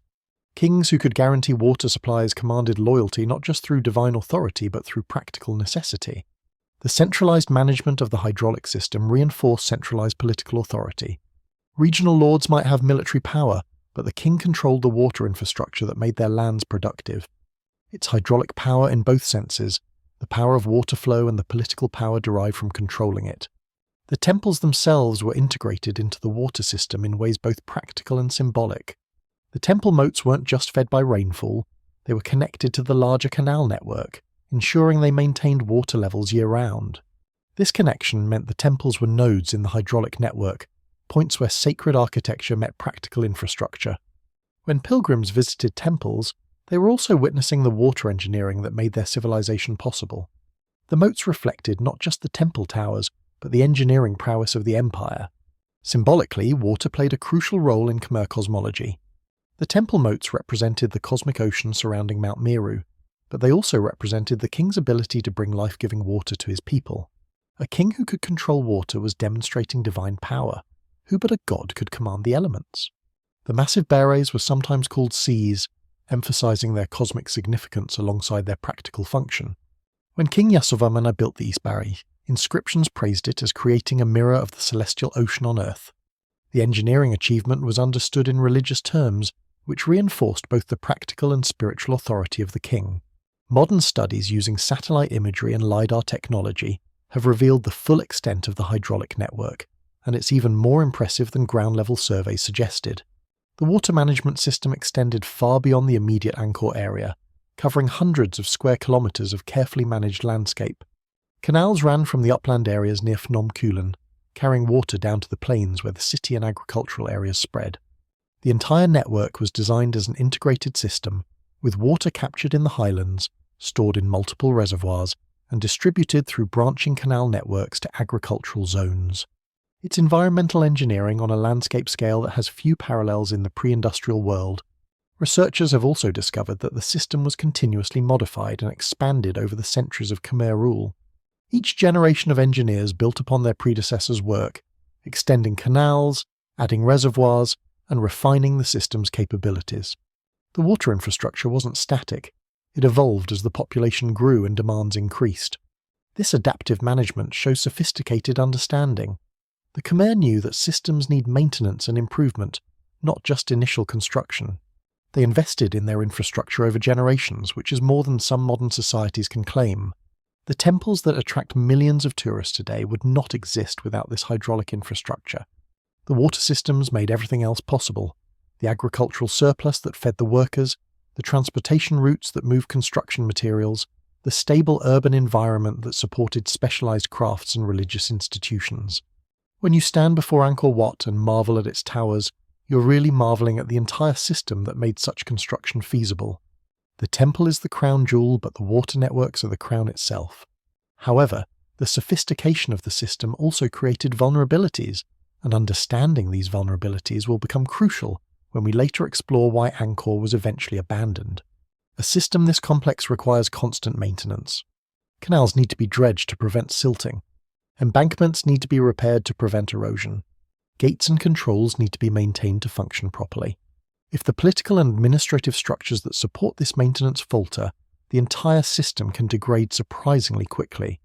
The very complexity that made Angkor possible also made it fragile, dependent on continued investment and management that couldn't be taken for granted. For now, though, let's appreciate the achievement in its prime. The Khmer created a hydraulic civilization that rivaled anything in the contemporary world. While medieval Europeans were still relying on rain-fed agriculture and simple irrigation, the Khmer were operating an integrated water management network covering hundreds of square kilometers. While other tropical civilizations struggled with monsoon unpredictability, the Khmer had engineered their environment to provide stability and abundance.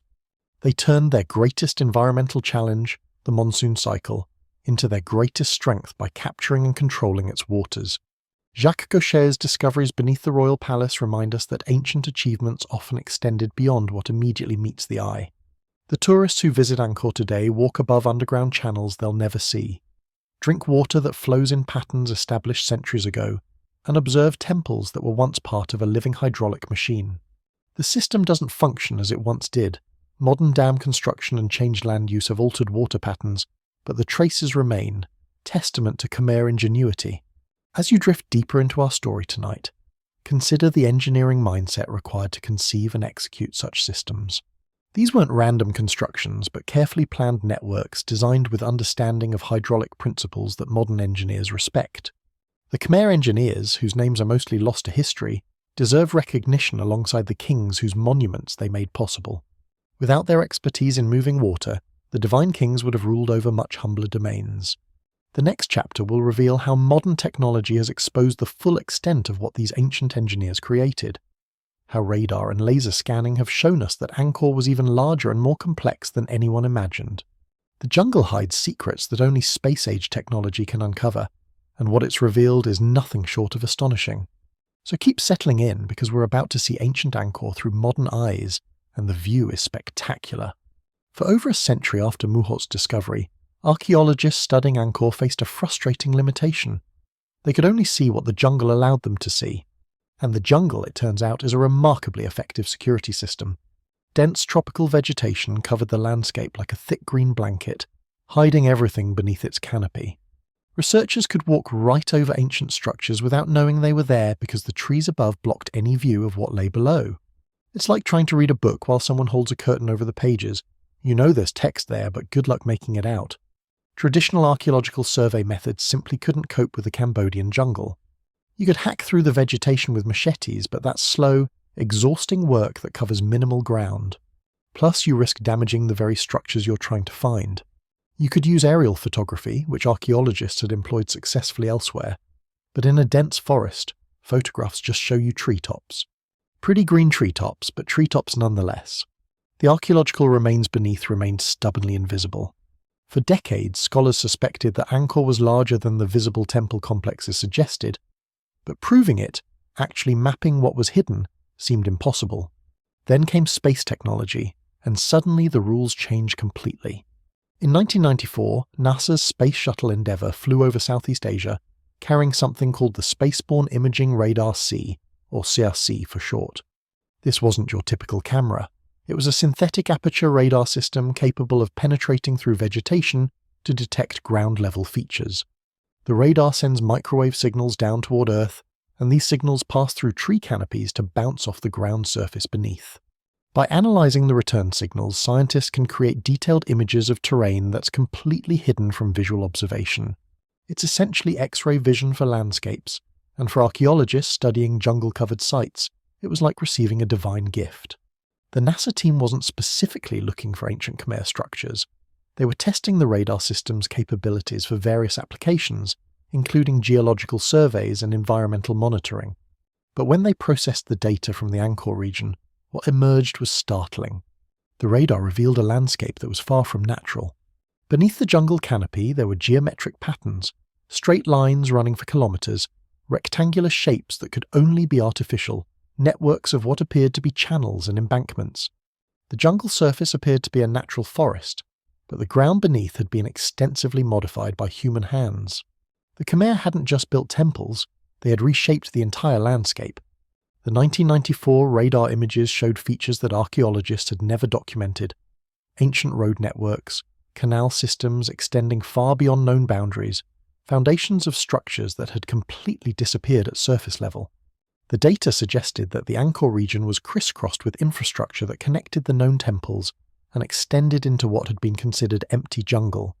It was like discovering that a seemingly isolated house was actually part of an entire neighborhood that had been hidden from view. The temples weren't standalone monuments, they were focal points in a much larger urban landscape. This was revolutionary, but it was just the appetizer. The main course arrived in 2012-2013 when researchers employed a technology that would completely transform our understanding of Angkor. LiDAR, which stands for Light Detection and Ranging. If NASA's radar was impressive, LiDAR was absolutely mind-blowing. It would reveal that everything we thought we knew about Angkor's size was, well, quite literally just scratching the surface. LiDAR works by firing rapid laser pulses from an aircraft toward the ground, We're talking millions of pulses per second. These laser beams are so fast and so numerous that some of them manage to slip through even the densest vegetation canopy, bounce off the ground, and return to sensors on the aircraft. By measuring how long each pulse takes to return and from what angle, computers can build incredibly detailed three-dimensional models of the ground surface, essentially stripping away the vegetation digitally to reveal what lies beneath. It's like having a magic eraser that removes all the trees to show you the bare earth, except the trees remain perfectly intact in reality while you get a clear view of the ground. Technology is wonderful. The LiDAR survey of the Angkor region was conducted by the Khmer Archaeological LiDAR Consortium, an international team of researchers who had secured helicopter access and state-of-the-art equipment. They flew systematic patterns over the landscape, with the aircraft firing laser pulses so dense that they created what's called a point cloud, billions of data points that together form a hyper-detailed map of the terrain. When the team processed this data and the results appeared on their computer screens, there was probably a moment of stunned silence followed by someone saying something to the effect of, "You have got to be kidding me." What the LiDAR revealed was nothing short of astonishing. Angkor wasn't just big, it was enormous. The urban area extended across approximately 1,000 square kilometres. That's roughly the size of modern London. Not central London, mind you, but Greater London in its entirety. And this wasn't scattered settlements here and there. The LiDAR showed organised urban development with clear planning and infrastructure throughout. There were residential neighbourhoods laid out in grid patterns, road networks connecting different areas, water management features everywhere, and evidence of agricultural zones integrated within the urban fabric. Angkor was a proper city, arguably the largest city in the world during its peak in the 12th century. The population estimates that emerged from this data were staggering. Based on housing density visible in the LiDAR maps and comparative studies with other pre-industrial cities, researchers calculated that Angkor at its height could have supported anywhere from 750,000 to over 1 million people. 1 million people in the 12th century. For context, London at that time had maybe 30,000 to 40,000 inhabitants. Paris was similar. Rome during the medieval period was a shadow of its ancient self, housing perhaps 35,000 people. The great cities of medieval Europe were quaint towns compared to what the LiDAR was showing existed in the Cambodian jungle. Let that sink in for a moment. While Europeans were living in what we'd consider fairly small urban centres by modern standards, the Khmer had created a metropolis that wouldn't be matched in population until London grew to similar size in the Industrial Revolution, some 600 years later. Angkor was centuries ahead of its time, a medieval megacity that has been hiding under jungle canopy, unknown to the world, waiting for space-age technology to reveal its true scope. The LiDAR imagery showed that the city wasn't a chaotic sprawl but a carefully planned urban environment. Residential areas were laid out in rectangular blocks, with houses arranged in regular patterns that suggest organised development rather than random growth. Streets ran straight for hundreds of metres, intersecting at regular intervals. The planning extended to water management. Every neighbourhood had associated ponds and channels that connected to the larger hydraulic system. It was like ancient urban planning at its most sophisticated, combining residential zones with integrated infrastructure in ways that modern city planners would recognise and appreciate. One of the most surprising discoveries was the extent of the temple network. Before LiDAR, scholars knew about the major temples, Angkor Wat, Angkor Thom, Tar Prom, and dozens of others that were still visible despite jungle overgrowth. The LiDAR revealed hundreds more, smaller temples and shrines scattered throughout the urban area that had been completely swallowed by vegetation. These weren't major monuments but neighbourhood temples, local religious sites that served surrounding communities. It painted a picture of a deeply religious society where temples weren't just for the elite, but integrated into everyday life at the neighbourhood level. The agricultural zones identified by LiDAR were equally impressive. Between the residential areas, the imagery showed vast expanses of carefully planned agricultural land. Rice paddies arranged in rectangular plots with bunds, channels and drainage systems. The Khmer had essentially created a hybrid urban agricultural environment where farming happened within the city boundaries, not just outside them. This made sense given the population. You can't feed 1 million people with food brought in from distant farms. The city needed to be self-sufficient, producing food within its own controlled environment. Its urban farming on a scale that modern sustainable city advocates dream about, achieved 900 years ago in the tropical jungle. The water management infrastructure revealed by LiDAR exceeded even what the earlier NASA radar had suggested. The entire city was interconnected with channels, both visible canals and subtle drainage features that had been invisible from ground level. Water flowed from the upland areas through a cascading system of reservoirs and channels, down through the city and out to the Tonle Sap Lake. The LiDAR showed that this wasn't random, it was engineered, with channels following specific contours and gradients that optimized water flow. The Khmer had essentially plumbed an entire metropolitan area, creating municipal water infrastructure comparable to what major cities achieved in the 19th and 20th centuries with industrial technology. The imagery also revealed previously unknown mounds scattered throughout the landscape. These mounds, when investigated archaeologically, turned out to be the remains of buildings constructed from perishable materials. While temples were built in stone to last eternally, ordinary houses were made of wood and thatch, materials that rot away in the tropical climate. But the earth platforms these houses sat on, raised to keep living areas above flood levels, survived.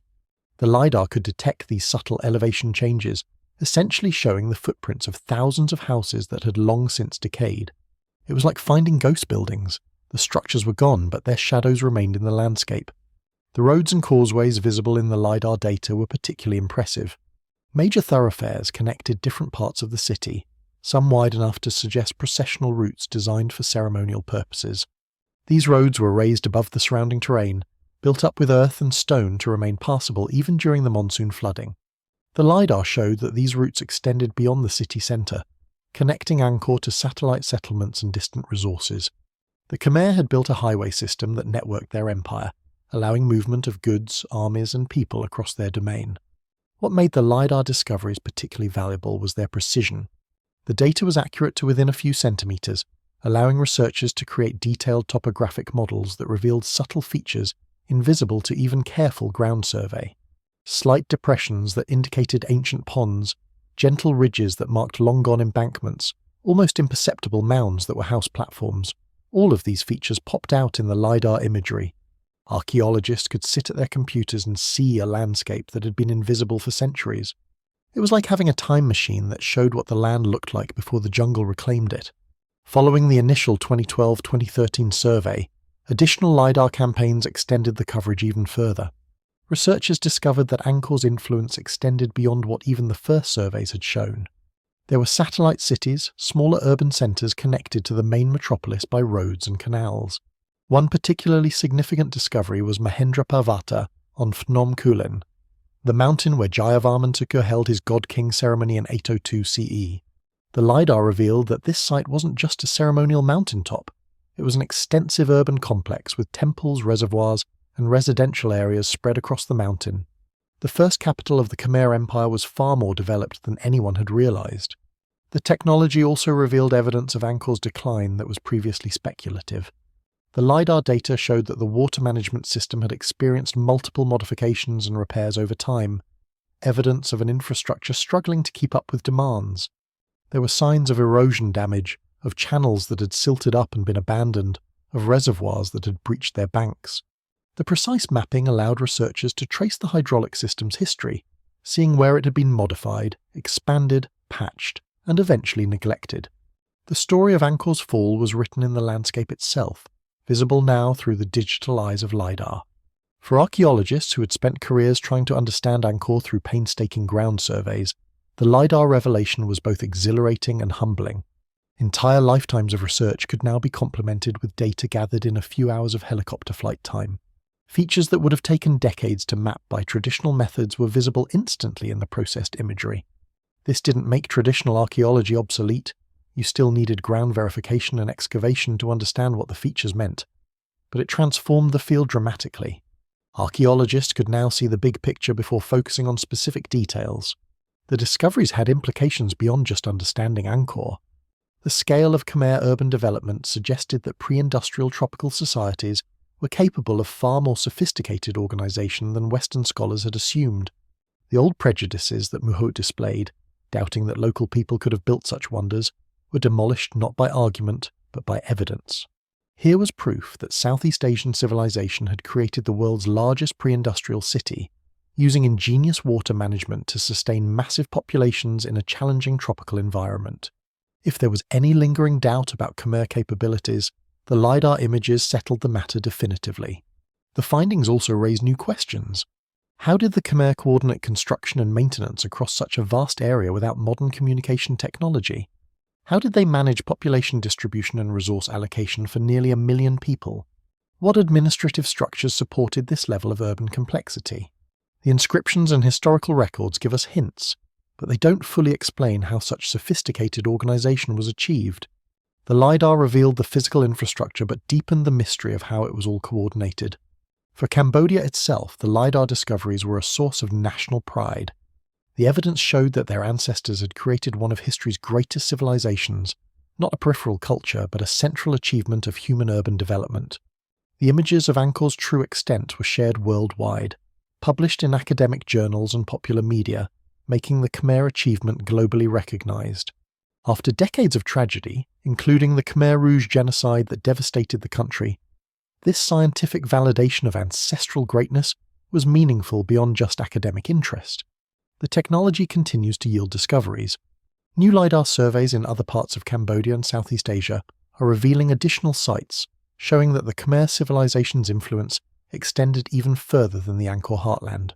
Urban centers in what is now Thailand, Laos and Vietnam show similar planning characteristics, suggesting that Khmer engineering knowledge spread across the region. We're still in the early stages of understanding the full scope of what ancient Southeast Asian civilizations achieved, with LiDAR promising to reveal more secrets still hiding under the jungle canopy. Back at Angkor itself, the LiDAR data is being used for conservation planning. Understanding the original hydraulic system helps modern authorities manage water around the temple complex, preventing damage from uncontrolled flooding or drought. The detailed mapping shows areas vulnerable to erosion, structures at risk from vegetation growth, and zones where tourist traffic might cause damage. Conservation that was once reactive, fixing problems after they occurred, can now be proactive, anticipating issues before they become serious. Ancient engineering is being protected by modern technology in a partnership across centuries. The journey from Muhot's machete-wielding exploration to helicopter-borne laser scanning spans just over 150 years, but the change in what we can know is astronomical. Muhot saw temples emerging from jungle and wondered who built them. We can now see an entire metropolitan area of 1 million people with water infrastructure, residential zones, agricultural areas, and road networks, all integrated into a carefully planned urban landscape. The mystery isn't whether the Khmer could build great things. We now know they built one of history's greatest cities. The mystery is how they did it so well, and why eventually even their remarkable achievements couldn't prevent decline. As we settle deeper into tonight's journey, ponder for a moment the technological leaps that have allowed us to see the past so clearly. A century ago, understanding Angkor meant hiking through jungle with notebooks and sketching what you could see. Today, it means processing billions of laser pulses with supercomputers to digitally strip away centuries of vegetation. The past doesn't change, but our ability to perceive it transforms dramatically with each technological advance. What will future technology reveal that we can't yet imagine? What secrets still lie hidden, waiting for the next breakthrough that will make the invisible visible once again? For now, though, we have a remarkably clear picture of Angkor at its height, a city of perhaps 1 million souls, organized with sophisticated planning, supported by ingenious water engineering, and governed by divine kings who channeled enormous resources into religious monuments. It's a picture that's both inspiring and sobering. Inspiring because it shows what humans can achieve, sobering because even such achievements don't guarantee permanence. The next chapter will take us into the social fabric of this great city, showing how the people of Angkor actually lived, from the god king in his palace to the workers in the fields. The LiDAR shows us where they lived. Now let's discover how they lived. Now that we've seen the physical scope of Angkor, this massive city of 1 million people with its incredible water systems and endless temples, it's time to ask a crucial question. Who were these people? Not just as builders or subjects of a divine king, but as actual human beings living their daily lives. What was it like to wake up in Angkor? Where did you fit in the social order? What were your chances of moving up in the world? Spoiler alert, not great if you were born into certain classes, but surprisingly interesting if you happened to be female.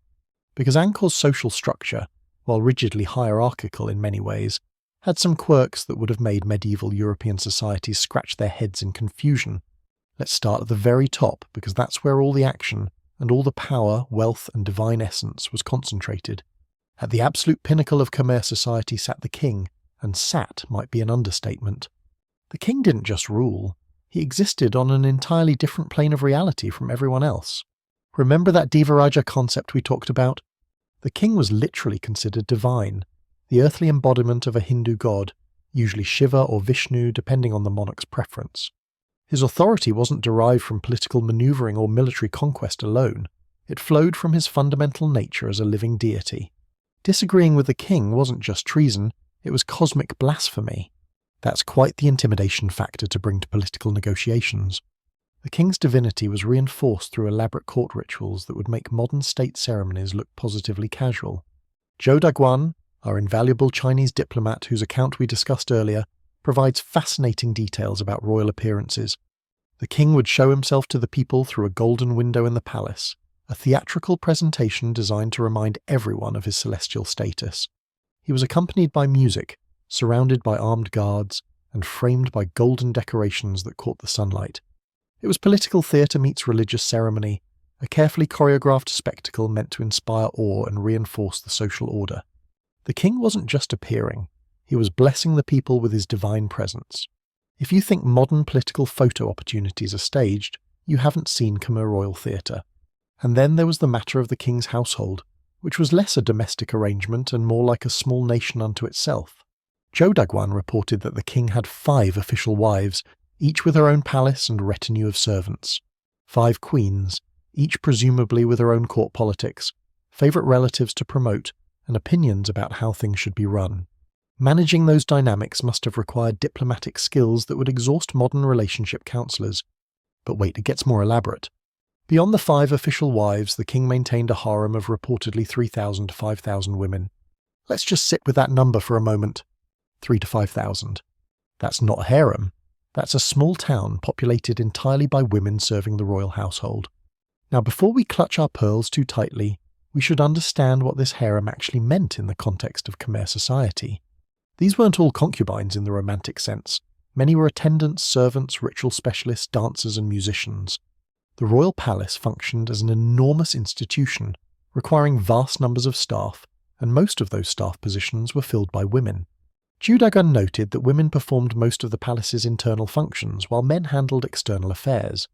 The harem included women of various ranks and roles, from high-born ladies serving as royal companions to common women working as palace staff. It was a complete female society within the palace walls, with its own hierarchies, specializations, and social dynamics that probably made Game of Thrones look like amateur palace intrigue. The palace women weren't just decorative or domestic. They included dancers who performed sacred dances that were believed to maintain cosmic harmony, women who conducted religious rituals and maintained temple offerings, and scribes who managed palace records. Some became trusted advisors to the king, wielding considerable influence despite their formal lack of political authority. The Apsara dancers, those celestial maidens whose images adorn every temple wall in Angkor, were represented by actual royal dancers who spent years training in sacred choreography. Their performances weren't entertainment, they were religious acts believed to please the gods and maintain divine order. The women of the palace were essential to the spiritual machinery of the kingdom, even if formal political power rested with men. Moving down from the god-king, we encounter the royal family, an extended network of princes, princesses, and various relatives whose exact positions shifted with each succession. Khmer royal succession wasn't strictly father to eldest son like some European monarchies. Instead, succession could pass through various family lines, with the most qualified or politically powerful claimant often taking the throne. This flexibility sometimes meant relatively smooth transitions, but more often resulted in bloody succession struggles, where multiple princes claimed divine right to rule. Being a Khmer prince was simultaneously prestigious and dangerous. You had claim to incredible power, but also a target on your back from every rival claimant. Family reunions must have been incredibly tense affairs. Below the immediate royal family came the aristocratic class, high-ranking nobles who held various court positions and administrative roles. These weren't hereditary aristocrats in the European feudal sense, but rather officials whose status derived from their service to the king. The king could elevate or demote them based on performance and loyalty, which kept them dependent on royal favour rather than independently powerful. This system gave the king considerable control over his nobility, a smart move when you're trying to maintain absolute authority. These nobles managed provinces, commanded military forces, oversaw temple construction projects, and administered the complex bureaucracy that kept the empire functioning. They lived in substantial houses, wore fine clothing, possessed numerous slaves, and enjoyed lifestyles far removed from common people. Zhou Daguan provides interesting details about how these nobles dressed and carried themselves. They wore silk garments, decorated themselves with gold and jewellery, and travelled on palanquins carried by servants. The number of servants and the quality of decorations displayed one's rank. The higher your position, the more elaborate your entourage. It was basically an ancient system of status signalling that would make modern luxury brand marketers nod in recognition. You couldn't just claim high status. You had to display it constantly through your appearance, your retinue, and your comportment. Social hierarchy was performed, not just claimed. The noble class was closely connected to the religious establishment, and in Khmer society, these two power structures were deeply intertwined. High-ranking Brahmin priests who conducted the religious rituals that maintained the king's divine status and the cosmic order of the kingdom held enormous prestige and influence. They were scholars versed in Sanskrit texts, experts in complex rituals, and advisors to the throne on spiritual matters. Since everything in Khmer society had religious significance, this made the priesthood involved in virtually every aspect of governance. Major building projects required priestly blessing and ritually correct orientation. Military campaigns needed astrological consultation and divine sanction. Succession disputes, often settled by religious authority. The priests didn't hold political power directly, but they validated the power that others held, which is arguably just as significant. Buddhist monks formed another religious class that grew increasingly prominent over time. By Zhou Daguan's visit in the late 13th century, Buddhism had become the dominant religion of the common people, though Hindu practices continued among the elite. These monks lived according to strict codes: shaved heads, saffron robes, vows of poverty, celibacy, and non-violence. They depended on daily alms from the community for their food, and dedicated their lives to spiritual practice and teaching. Every morning, monks would walk through neighbourhoods collecting food from households, and giving to monks was considered highly meritorious. Zhou Daguan observed that many Khmer families would send sons to the monastery for at least some period of education, a practice that continues in Cambodia today. The monastic system provided one of the few paths for social mobility in Khmer society. A boy from a poor family who entered the monastery could gain education, literacy, and respect that would otherwise be impossible for someone of his birth. Talented monks could rise to positions of considerable religious authority regardless of their original social class. It wasn't exactly a meritocracy, but it offered possibilities that the rigid secular hierarchy didn't. For common families, having a son become a monk brought spiritual merit to the family and freed them from having to support one more mouth, while potentially gaining an educated religious relative whose learning might benefit the whole clan. Below the religious classes came what we might call the professional and merchant classes: artisans, traders, skilled craftsmen, and others whose specialized knowledge made them valuable to the economy. These weren't aristocrats, but they weren't common laborers either. Zhou Daguan mentions various professions: silversmiths, weavers, potters, and metalworkers. These craftspeople often organized into something resembling guilds, with knowledge passed down through families or apprenticeship systems. Their skills were essential for the elaborate temple decorations, the fine goods traded internationally, and the everyday items that kept society functioning. A master stone carver who created those intricate bas-reliefs at Angkor Wat would have had considerably higher status than a common field worker, even if both were technically commoners. And here's where we get to one of the most interesting aspects of Khmer social structure that consistently surprised foreign observers: the prominent role of women in trade and commerce. Zhou Daguan was genuinely astonished by this, enough that he wrote about it at length. In Chinese society, respectable women stayed home while men conducted business. In Angkor, the situation was completely reversed. Women dominated the marketplace. They ran the stalls, negotiated prices, handled the money, and made the business decisions. If a Chinese merchant arrived wanting to trade, Zhou Daguan advised, he'd better find himself a local wife to handle the commercial aspects, because men simply weren't trusted to do it properly. This wasn't just a quirk, it was a fundamental aspect of Khmer economic organization. Women were considered more reliable in business dealings, better at accounting, and more trustworthy with money. Men might handle farming, warfare, and religious ceremonies, but when it came to commerce, women ruled. The markets of Angkor were female domains where women of various social classes came together to buy, sell, and trade. A noblewoman might send her servants to purchase goods, but those servants would negotiate with female merchants. Royal women had their own wealth and property that they managed independently. This economic power translated into a certain social independence that women in many other ancient societies didn't enjoy. Zhou Daguan also noted that Khmer women had considerable sexual freedom compared to Chinese women of the same period. Premarital sex wasn't scandalous. In fact, parents didn't seem to mind if their daughters had relationships before marriage. Adultery was taken seriously. Punishments could be severe, but the basic attitude toward sexuality was considerably more relaxed than what the Chinese diplomat was accustomed to. He writes about this with a mixture of shock and perhaps a little envy, clearly struggling to reconcile what he observed with his own cultural expectations. Khmer women could initiate divorce, owned property in their own names, and generally had legal rights that their contemporary European or Chinese counterparts could only dream of. This isn't to romanticize Khmer society as some proto-feminist paradise. Women still couldn't hold formal political office, religious authority remained largely male, and the royal harem system was hardly egalitarian. But within the constraints of a pre-modern society, Khmer women exercised remarkable economic and social agency. Their role in commerce made them essential to the economy in ways that gave them genuine power. When your society depends on trade and women control trading, those women have leverage. The temples might display divine kingship and male religious authority, but the markets next door told a different story about who actually made the economy function. Now let's descend to the lower rungs of the social ladder, where the majority of Angkor's million residents actually lived. The common people, farmers, fishermen, labourers, and unskilled workers, formed the broad base of the social pyramid. These were the people who grew the rice that fed the city, caught the fish from Tonle Sap, hauled the stones for temple construction, and performed the countless daily tasks that kept the metropolis functioning. They lived in houses made of wood and thatch, raised on stilts to avoid monsoon flooding. Their clothes were simple, often just a wrapped cloth around the waist with bare chests. They ate rice, fish, vegetables, and fruits, a diet dictated by availability rather than choice. Life for common people was structured by agricultural cycles and temple obligations. During planting and harvest seasons, everyone focused on the rice fields.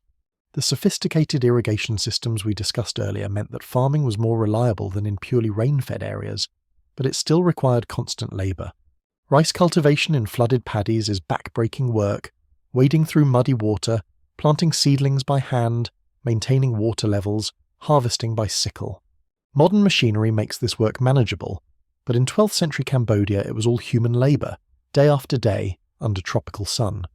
The beautiful temples exist because thousands of common people performed this grueling agricultural work, producing the surplus that funded monumental construction. Besides agriculture, common people owed labour obligations to the state, what historians call corvée labour. When the king needed a new temple built or a canal dug, ordinary people could be called up to provide the muscle. This wasn't paid employment, it was duty owed to the divine king as part of the social contract. You worked your fields, paid your taxes in rice, and contributed your labour for state projects. In return, the king maintained cosmic order, provided water through the irrigation systems, and protected the realm from enemies. Whether common people considered this a fair deal is hard to know. They didn't leave written records of their opinions. But the system obviously functioned well enough to construct massive monuments, so it had at least a practical effectiveness even if its justice is debatable. Zhou Daguan provides glimpses of ordinary life that humanize these statistics. He describes people gathering in the evenings, sitting outside their houses chatting with neighbours. He mentions children playing, families eating together, the rhythms of daily life that are universal across cultures and centuries. People gambled despite official disapproval, drank palm wine at local taverns, attended festivals that brought colour and excitement to otherwise hard lives. They celebrated marriages, mourned deaths, worried about their children's futures, and complained about taxes, the eternal concerns of humanity regardless of era or location. The common people of Angkor weren't just faceless labourers, they were communities of individuals with lives, relationships and daily dramas that we'll never fully know. But we can't discuss Khmer social hierarchy without addressing its most troubling aspect, slavery. Yes, Angkor's magnificent civilization was built partially on the backs of enslaved people, and we need to confront this uncomfortable reality honestly. Slavery was institutionalized in Khmer society, legal and apparently widespread. Temple inscriptions, those useful documents that Cadiz translated, frequently mention slaves as property being donated to religious institutions. One temple might receive hundreds of slaves as an endowment, their labour providing the temple's workforce in perpetuity. These weren't abstract numbers, they were human beings whose lives were owned by others. The Khmer system recognised different categories of slaves with varying conditions. Debt slaves were people who had fallen into bondage through financial obligations. Unable to repay debts, they became enslaved to their creditors until the debt was worked off. This was theoretically temporary, though in practice debts could be inherited or extended indefinitely. War captives formed another category, prisoners taken during military campaigns who were enslaved as spoils of war. Since the Khmer Empire engaged in regular military conflicts with neighbours, this was a constant source of new slaves. Finally, there were hereditary slaves, people born into slavery because their parents were slaves, trapped in bondage by accident of birth with no path to freedom. The inscriptions mention that many slaves came from highland tribal groups, the indigenous peoples of the mountains who were looked down upon by the valley-dwelling Khmer as uncivilized. These mountain peoples were particularly vulnerable to enslavement, raided during military campaigns or taken as tribute from subjected territories. They were ethnically and culturally distinct from the Khmer population, making their enslavement easier to rationalize in the minds of Khmer society. It's a pattern we see throughout history, defining certain groups as other or inferior to justify their exploitation. The beautiful temples that visitors admire today were constructed partially by these enslaved people whose suffering is now invisible in the polished stone. Slaves performed the hardest, least desirable work. They did the heavy lifting on construction projects, the dirty tasks in households, the repetitive labour in temple grounds.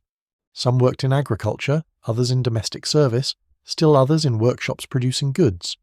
Their living conditions varied depending on their owners. Some were treated relatively humanely, others brutally. They had no legal rights to speak of, no ability to own property, no say in their own lives. Parents could be separated from children, spouses from each other, at the whim of owners. It's a grim reality that sits uncomfortably alongside the artistic and engineering achievements we otherwise celebrate. Joe Dagwan mentions slaves in his account, noting their ubiquity in Angkor society. He observes that even moderately prosperous households had slaves, that the wealthy might own dozens or hundreds, and that temple institutions owned thousands. He describes how escaped slaves were punished, how they were marked or tattooed to identify their status, how the legal system was designed to maintain the institution.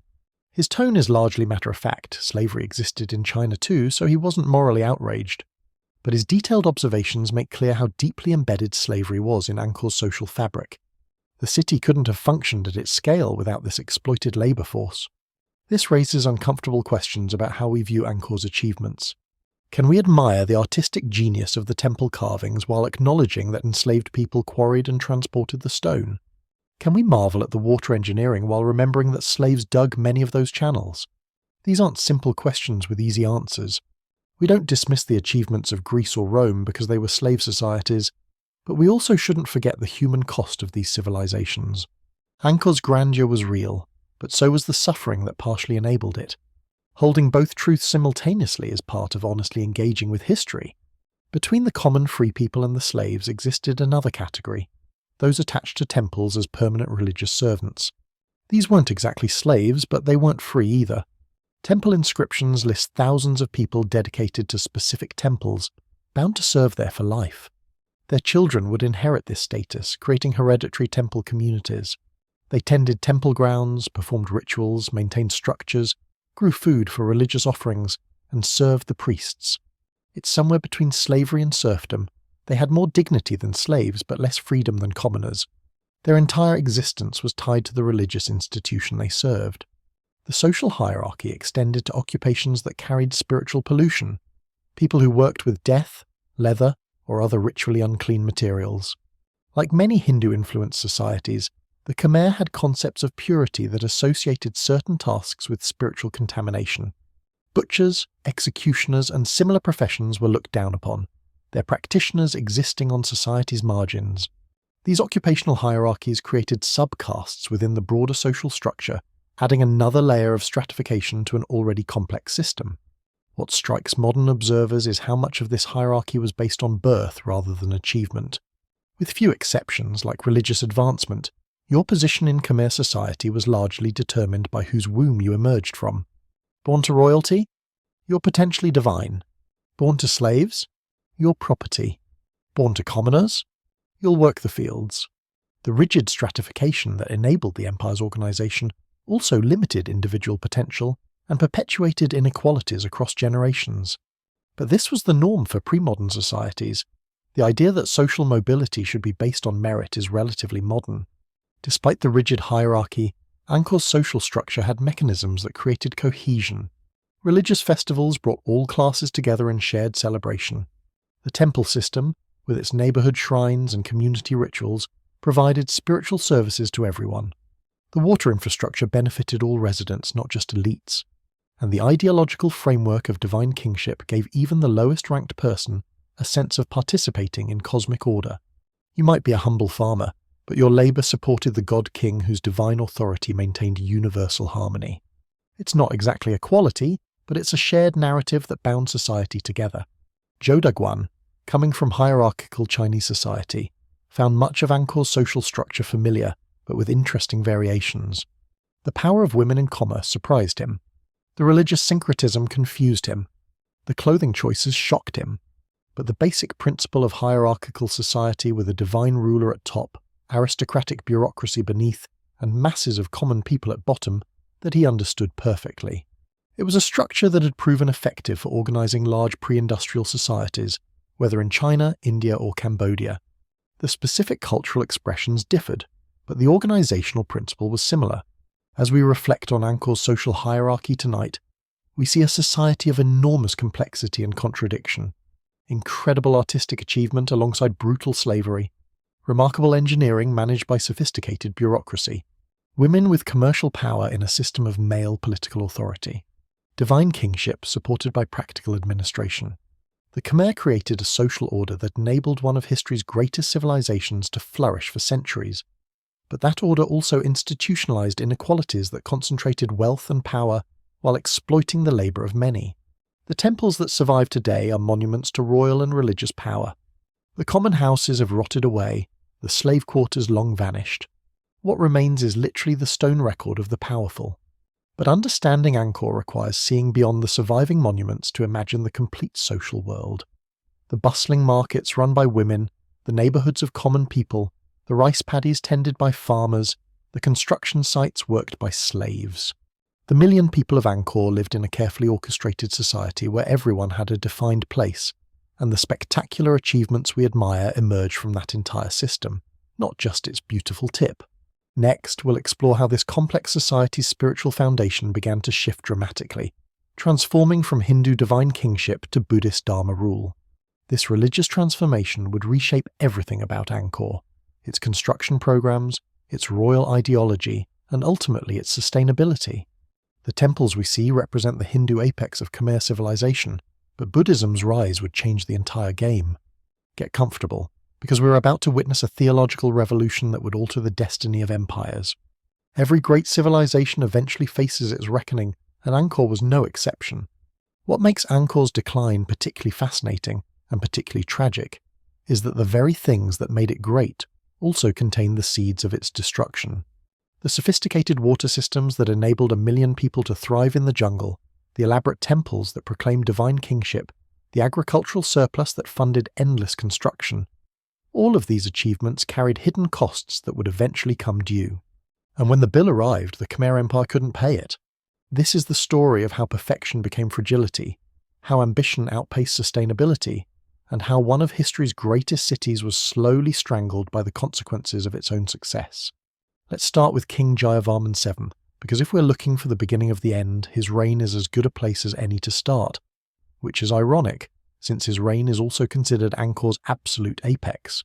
Jayavarman VII ruled from approximately 1181 to 1218 CE, and in those 4 decades he transformed the Khmer Empire like no ruler before him. He was a Buddhist rather than a Hindu, a massive religious shift that reshaped royal ideology.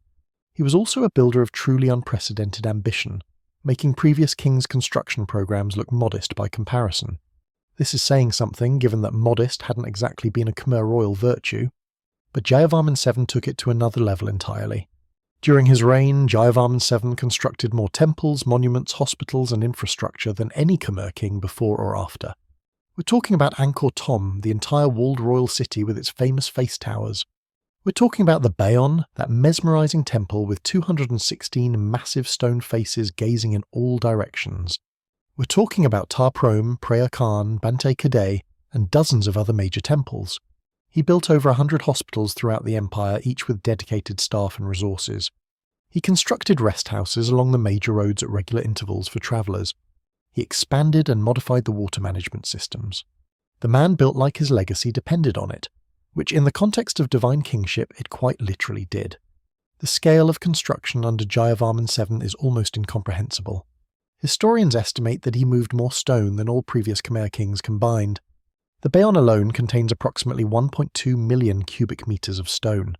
Angkor Thom's walls stretch for 12 kilometres, enclosing 9 square kilometres of royal city. The face towers required incredibly complex carving, each face perhaps representing the Bodhisattva of compassion, Avalokiteshvara, whose features some scholars believe mirror Jayavarman VII's own. It's like the king wanted to be everywhere at once, his face literally watching over his kingdom from every direction. Ego? Piety? Probably both, in roughly equal measure. But here's the problem with building on this scale: it costs resources. Enormous resources. The quarrying of sandstone from distant mountains, the transportation of millions of stone blocks across dozens of kilometres, the feeding and housing of tens of thousands of workers, the administrative overhead of coordinating such massive projects, all of this drained the empire's wealth and labour power. And Jayavarman VII wasn't content with one project at a time. He had multiple major constructions happening simultaneously, each demanding workers, materials, and food. The agricultural surplus that had funded previous royal construction was being stretched to its limits. The common people whose labour corvée built these monuments were being called up more frequently and for longer periods, leaving less time for their own farming. The system was being pushed harder than ever before. What's particularly telling is the quality of construction during Jayavarman VII's later projects. Early in his reign, the stonework shows the same meticulous precision that characterised all great Khmer construction. But later temples show signs of haste: stones less carefully fitted, carvings less refined, foundations less stable. It's as if the workforce was exhausted, the resources stretched too thin, the timeline too compressed.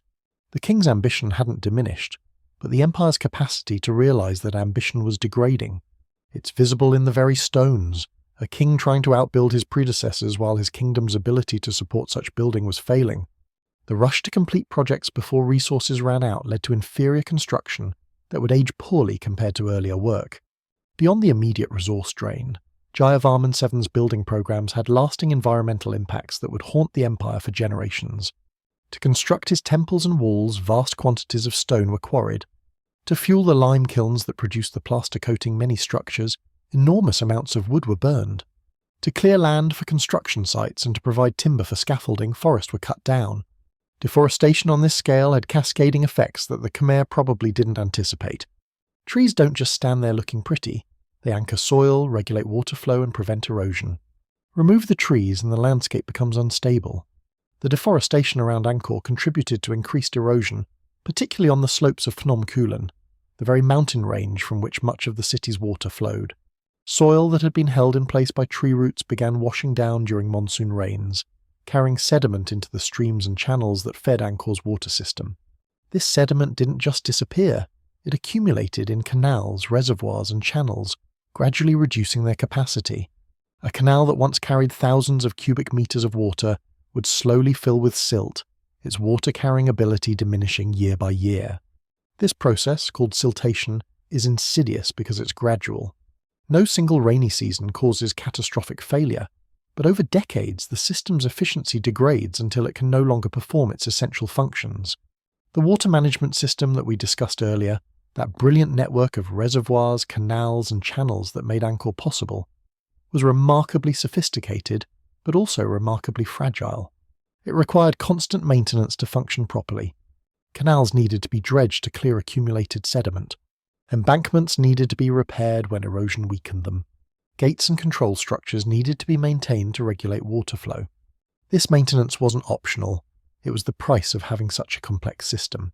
Skip the maintenance and the whole thing starts to fail. It's like having a high-performance car, impressive when it's running well but requiring constant care and prone to spectacular failure when neglected. And here's the rub. Maintaining the water system required the same labour force and administrative capacity that Jayavarman VII was pouring into temple construction. You can't have workers dredging canals when they're hauling stones for the bayon. You can't have engineers maintaining reservoirs when they're overseeing new temple foundations. The empire's human resources were finite, and the allocation of those resources toward monumental construction meant less attention to infrastructure maintenance.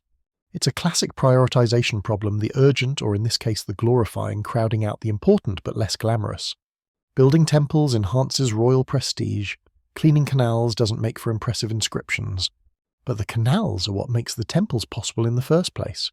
Evidence from archaeological studies shows that the water system began experiencing problems during and after Jayavarman VII's reign.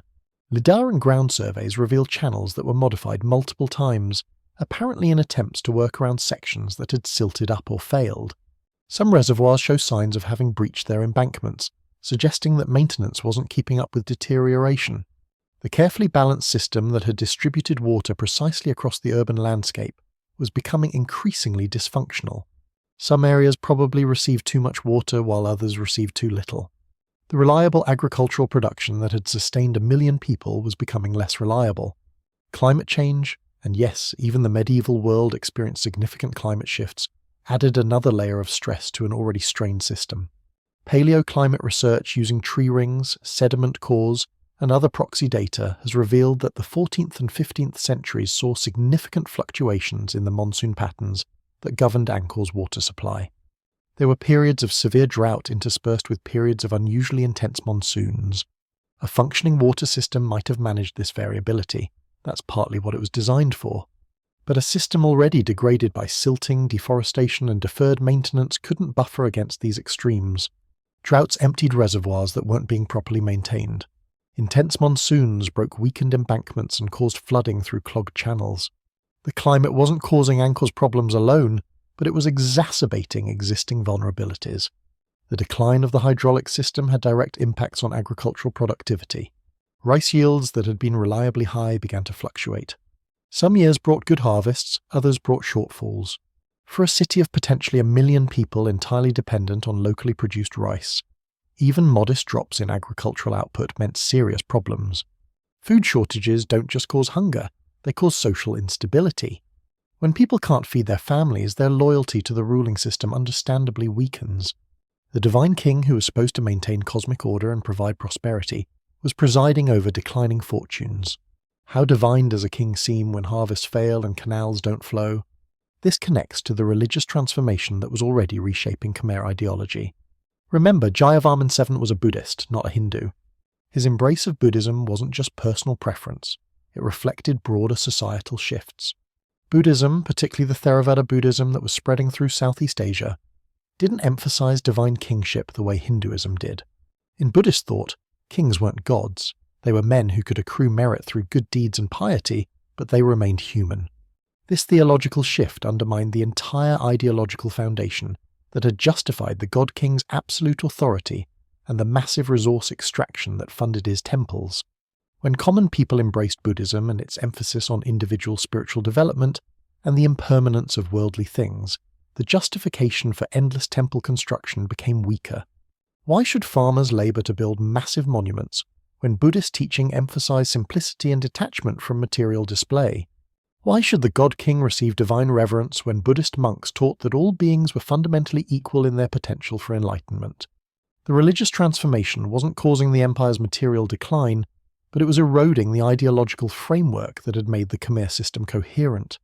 Without belief in divine kingship, the whole political structure became harder to maintain.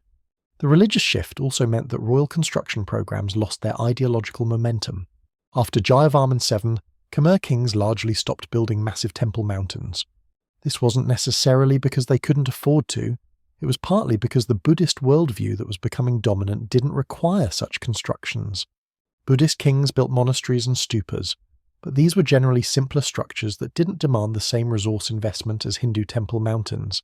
The great age of monumental construction that had defined Angkor for centuries was ending, not with a bang, but with a theological whimper.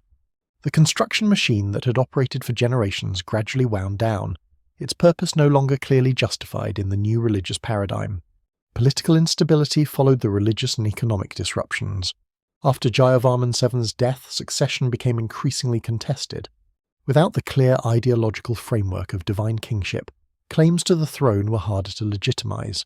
Various princes fought for power, weakening central authority exactly when the empire needed strong leadership to address its growing challenges. The administrative apparatus that had maintained the water systems, coordinated labor and collected taxes began to fray as political power fragmented. It's a vicious cycle. Declining resources led to political instability, which led to further administrative breakdown, which led to even worse resource management. External pressures compounded these internal problems. The Thai kingdoms to the west, particularly Ayutthaya, founded in 1351, were growing in power just as the Khmer Empire was weakening. The Thais, having absorbed much Khmer culture during centuries of contact, were now emerging as regional competitors. They launched military campaigns against Angkor, testing the empire's defences and its ability to respond. These weren't just raids, but increasingly serious threats that required military resources the Khmer could less easily muster. Defending the empire meant raising armies, which meant pulling labourers from agriculture and infrastructure maintenance, which further stressed the already strained system. The relationship between Angkor and Ayutthaya became a slow-motion struggle that the weakening Khmer Empire was increasingly losing. Thai forces attacked multiple times during the 14th and 15th centuries, each assault draining Khmer resources and prestige. The Khmer fought back but with diminishing effectiveness.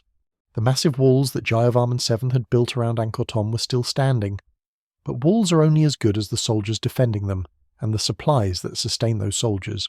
As the agricultural system deteriorated and the central administration weakened, mounting effective defence became harder.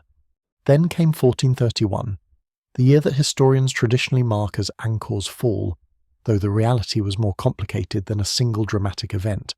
Thai forces under King Baromaracha II launched a major assault on Angkor, and this time the Khmer couldn't hold them off. After a siege whose exact duration is debated, the city fell to Thai forces. The Thais occupied Angkor, looting its treasures and taking thousands of captives back to Ayutthaya. These captives included Khmer artists, dancers, scholars and craftspeople, the human capital that had made the civilization great. It was cultural extraction as much as military conquest, with the Thais absorbing Khmer knowledge and artistic traditions into their own civilization. But the fall of 1431 wasn't quite the end of Angkor. The Khmer king eventually regained control of the city, but the damage was done. The infrastructure that was already failing couldn't recover from the additional disruption of military occupation. The population that had sustained the city began dispersing, moving south toward areas around the Tonle Sap and eventually establishing a new capital at Phnom Penh. This wasn't a sudden evacuation, but a gradual abandonment as people realized that Angkor was no longer viable. Why stay in a city where the water system doesn't work properly, where harvests are unreliable, where Thai armies might return at any time? The shift of the capital south made strategic and practical sense. The region around Phnom Penh, where the Mekong, Basak and Tonle Sap rivers meet, offered trade advantages that landlocked Angkor lacked. Maritime trade was becoming increasingly important in Southeast Asia, and being located at a river confluence connected the Khmer to these networks. It was also easier to defend. Water routes provided natural protection and escape options that Angkor's inland location didn't offer. The move represented a pragmatic adaptation to changing circumstances, even if it meant abandoning centuries of accumulated infrastructure and countless temples. Over the following decades, Angkor was increasingly deserted. The water systems, without maintenance, fell into complete disrepair. Canals that had been silting up now completely clogged. Reservoirs breached their embankments or dried up. The agricultural land that had fed 1 million people reverted to jungle as the irrigation stopped functioning. Without people to maintain them, the temples themselves began their long surrender to vegetation. Tree seeds sprouted in stone crevices. Roots pushed through joints between blocks. Vines climbed walls and worked into cracks. The jungle, which had been pushed back by centuries of Khmer occupation, began its patient reclamation. Some temples were never completely abandoned. Angkor Wat, with its transition to a Buddhist site, retained small populations of monks who maintained worship there. But the complex as a whole, the vast urban landscape we've been discussing, emptied of its people. Where once markets bustled and 1 million voices created the hum of urban life, silence descended. The stone towers and carved faces gazed out over increasingly empty plazas. The administrative buildings that had housed bureaucrats managing an empire stood vacant. The hydraulic infrastructure that had been the city's lifeblood became overgrown channels and crumbling embankments. What happened to all those people? Where did 1 million inhabitants go? They didn't simply vanish. Many migrated south with the royal court, establishing the communities that would become modern Cambodia's population centres. Others dispersed into rural areas, returning to simpler agricultural lives that didn't depend on complex water systems. Some were taken as captives by the Thais or killed in the conflicts. The population decline was likely gradual, spread over several generations as the city became less livable and the alternatives became more attractive. By the time Muho arrived in 1860, the forest had thoroughly consumed what had once been humanity's largest city, and only a fraction of Cambodia's population remained, vastly reduced from Angkorian heights. The collapse of Angkor offers sobering lessons about sustainability and the dangers of overreach. The Khmer created something magnificent, a civilization that combined artistic brilliance with engineering genius, that turned challenging environmental conditions into advantages through clever manipulation, that sustained an enormous urban population in a tropical setting where such population densities seemed impossible. But they also created a system that was brittle precisely because of its sophistication. The water network that enabled everything required constant maintenance that couldn't be neglected without consequences. The agricultural system that fed millions depended on that water network functioning properly. The temple construction that glorified kings consumed resources that the land had finite ability to provide.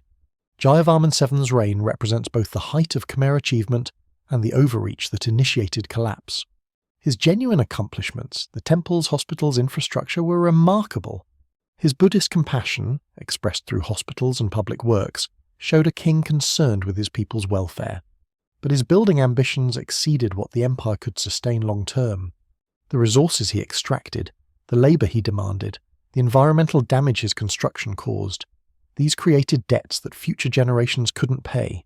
It's a pattern we see repeatedly in history. Great leaders whose ambition builds empires but whose excesses plant the seeds of those empires' eventual destruction. The Khmer case is particularly instructive because we can see the environmental dimension so clearly. This wasn't just political failure or military defeat. It was ecological collapse caused by human overexploitation. The deforestation, the erosion, the siltation, the breakdown of water systems, these are environmental consequences of unsustainable resource use. Combined with climate variability that stressed an already weakened system, the environmental factors made Angkor increasingly unlivable. The Thais might have delivered the final blow, but the empire was already on life support, weakened by its own unsustainable practices. As we think about Angkor's fall tonight, we're looking at a cautionary tale that remains relevant centuries later. Complex systems require maintenance. Resource exploitation has limits. Environmental manipulation has consequences. Short-term glory can create long-term fragility. These lessons apply as much to modern civilization as they did to ancient Angkor. We've just built our own complex systems on different foundations. Fossil fuels instead of water management, global trade instead of local agriculture, digital networks instead of canal networks. But the fundamental principles remain. Systems that ignore their maintenance needs and their environmental impacts eventually fail, no matter how impressive they appear at their peak. The jungle's reclamation of Angkor over the following centuries has its own poetic quality. The temples, built to glorify divine kings and maintain cosmic order for eternity, were slowly embraced by the very nature they had tried to control. Trees that had been cleared to make room for construction returned to reclaim their territory. The stone that had been carved to depict celestial beings was wrapped in roots and vines.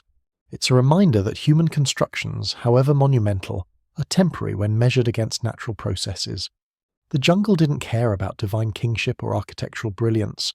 It simply grew, following its own patterns that had existed long before the Khmer and would continue long after. Yet Angkor wasn't entirely forgotten. Local populations retained knowledge of the temples, Buddhist monks maintained worship at Angkor Wat, and oral traditions preserved memories of the great city. When Muhot discovered Angkor, it wasn't truly lost, just unknown to Europeans. The Cambodian people had always known their temples existed. They just lacked the resources and political stability to maintain them as their ancestors had. Colonial attitudes dismissing local knowledge as inferior prevented Europeans from recognizing that the Cambodians understood their heritage far better than outside discoverers, gave them credit for. As night settles in and our journey through Angkor's story continues, we've reached the melancholy chapter, the end of an empire that had flourished for 6 centuries. But endings in history are rarely complete, and Angkor's story doesn't conclude with its abandonment. The next chapter will bring us to the present, where modern efforts are working to preserve and understand this incredible heritage. The temples that survived centuries of jungle growth now face new challenges from tourism, climate change, and regional development. But they also benefit from technologies and resources that would have amazed their original builders. So stay with me as we bring this story full circle, from ancient origins to modern preservation, from jungle discovery to scientific understanding. Angkor's story is still being written. Throughout our journey tonight, we've talked extensively about Angkor's engineering marvels, its hydraulic systems, its massive scale, and the divine kingship that drove its construction. But we'd be doing a tremendous disservice to the Khmer civilization if we didn't spend proper time discussing what many consider their most extraordinary achievement: the artistic program carved into the temple walls. Because while moving millions of tons of stone is impressive and controlling water across hundreds of square kilometers is genius, what the Khmer artists did with those stone surfaces once they were in place elevates their achievement from impressive engineering to transcendent art. We're talking about over 600 meters of continuous narrative bas-reliefs at Angkor Wat alone, a visual encyclopedia carved in stone that tells the stories of gods and demons, chronicles the history of kings, and depicts the Khmer understanding of the universe itself. To appreciate what we're dealing with, let's start with some numbers that boggle the mind. The gallery that wraps around the first level of Angkor Wat extends for approximately 800 meters total, and nearly all of this length is covered with bas-relief carvings that are roughly 2 meters high. That's over 1,600 square meters of intricately carved narrative. Imagine a continuous artwork longer than 8 football fields laid end to end, every centimeter filled with detailed figures, scenes, and symbolic imagery. And these aren't simple outline carvings scratched into rock. They're sophisticated compositions with figures carved in multiple planes of relief, creating depth and dimensionality that make the scenes come alive. Some figures project several centimeters from the background, while others recede, creating a layered effect that rivals Renaissance techniques developed centuries later. The artists who created these reliefs worked in sandstone, a material that's relatively soft when first quarried but hardens with exposure to air, convenient for carving but also requiring skill to handle properly. They used a range of tools, chisels of varying sizes for different details, hammers, abrasives for smoothing surfaces, and likely wooden or bamboo implements for finishing touches. The process would have been painstaking. First, master artists would sketch the compositions onto the stone surface, establishing the major figures and narrative flow. Then teams of carvers would work systematically across the panels, with more skilled artisans handling important figures and less experienced workers managing backgrounds and repetitive elements. Quality control must have been rigorous because the consistency across hundreds of meters is remarkable. Styles remain coherent even though dozens of artists certainly contributed. Let's dive into specific scenes because that's where the true artistry reveals itself. Perhaps the most famous panel at Angkor Wat is the churning of the ocean of milk located in the Eastern Gallery. This scene stretches for an extraordinary 49 meters. Picture that, nearly half a football field of continuous narrative carved into stone depicting one of Hinduism's most important creation myths. The story itself is epic. The gods, devas and demons, asuras, temporarily set aside their eternal conflict to work together on a cosmic task. They need to churn the ocean of milk to produce Amrita, the elixir of immortality. They're churning rope, the Serpent King Vasuki. They're churning rod, Mount Mandara. And at the center of the composition, keeping everything balanced, Vishnu himself in his tortoise avatar supporting the mountain on his back. The composition is masterful in its organization. In the center, you see Vishnu as the cosmic axis, the stable point around which all action rotates. To his left, 92 demons pull the serpent's head in one direction. To his right, 88 gods pull the tail in the opposite direction. The slight numerical asymmetry has puzzled scholars. Perhaps it represents the perpetual imbalance between good and evil, or maybe the original artist simply miscounted. Given the scale of the work, a few extra figures either way is forgivable. Between these opposing forces, the serpent's body wraps around the mountain, and you can see the churning motion suggested by the repetitive pulling gestures of both groups. But the scene includes so much more than just the main action. Above the churning teams you see apsaras, celestial maidens, dancing in the sky, celebrating the cosmic event. Below, the ocean teems with sea creatures disturbed by all this churning. Fish, crocodiles, sea serpents, and various mythological marine beings swim chaotically through the troubled waters. Some creatures are being crushed by the churning action, their bodies broken by the cosmic forces at work. It's violent and beautiful simultaneously, conveying the scale of the event and the cost of creation. Even cosmic achievements require sacrifice. What makes this particular carving exceptional is how the artist conveyed movement in static stone. The demons and gods aren't just standing there holding the serpent, they're leaning into their effort, muscles tensed, bodies angled to show the strain of their pulling. Some figures look backward as if coordinating with their teammates. Others grimace with exertion. The serpent's body shows the tension of being pulled in opposite directions, its scales depicted individually along its entire length. Mount Mandara in the centre appears to rotate, an illusion created by the spiral patterns carved into its surface and the swirling composition around it. For a medium that doesn't move, the scene conveys tremendous kinetic energy. The symbolism embedded in this carving would have been immediately legible to Khmer viewers educated in Hindu traditions. The entire scene is a creation myth. From chaos comes order, from effort comes divine reward. But it also represents balance, gods and demons working together, opposing forces creating productive friction, harmony emerging from conflict. For a Khmer audience, this was theology made visible, cosmic truths expressed in imagery that even illiterate viewers could understand. The temples weren't just houses of worship, they were educational institutions teaching religious principles through visual storytelling. If you couldn't read Sanskrit, you could read pictures. Moving to another gallery, we encounter scenes from the Mahabharata, one of Hinduism's great epics. The Battle of Kurukshetra, the climactic conflict that forms the epic's dramatic core, sprawls across dozens of meters of relief. This wasn't a simple battle, it was a civil war among cousins, the Pandavas fighting the Kauravas over the rightful kingdom. The moral complexities of the story, duty versus family loyalty, divine destiny versus personal choice, made it endlessly fascinating to ancient audiences, and the Khmer artists captured its drama brilliantly. The battle scenes are organised in horizontal registers, with different actions occurring at different levels. At the top, you might see commanders on elephants directing troops. In the middle registers, infantry clash with spears and swords. At the bottom, fallen warriors lie among broken weapons and dead horses. The composition creates readable narrative flow while also conveying the chaos of battle. Your eye moves across the scene and up and down through it, absorbing multiple stories simultaneously. It's sophisticated visual storytelling that wouldn't feel out of place in modern graphic novels, except it's carved in stone 900 years ago. Individual warriors are depicted with remarkable attention to equipment and costume. You can identify different military units by their armour styles, weapons, and formations. Some warriors wear elaborate headdresses indicating high rank, others have simpler gear marking them as common soldiers. Archers draw enormous bows, the tension visible in their stances. Spearmen thrust their weapons with lunging motions. Cavalry charges forward with horses captured mid-stride, their muscles and movement rendered convincingly. The artist clearly studied warfare carefully, understanding how soldiers move, how weapons are wielded, and how armies organize themselves. This wasn't imaginative fantasy. It was documentation of martial practice elevated to mythological significance. The Ramayana, another Hindu epic, receives equally detailed treatment in other gallery sections. The story of Prince Rama, his wife Sita, and the demon king Ravana who abducts her resonated deeply with Khmer audiences. The tale combines adventure, romance, devotion, and moral teaching in ways that made it perpetually popular.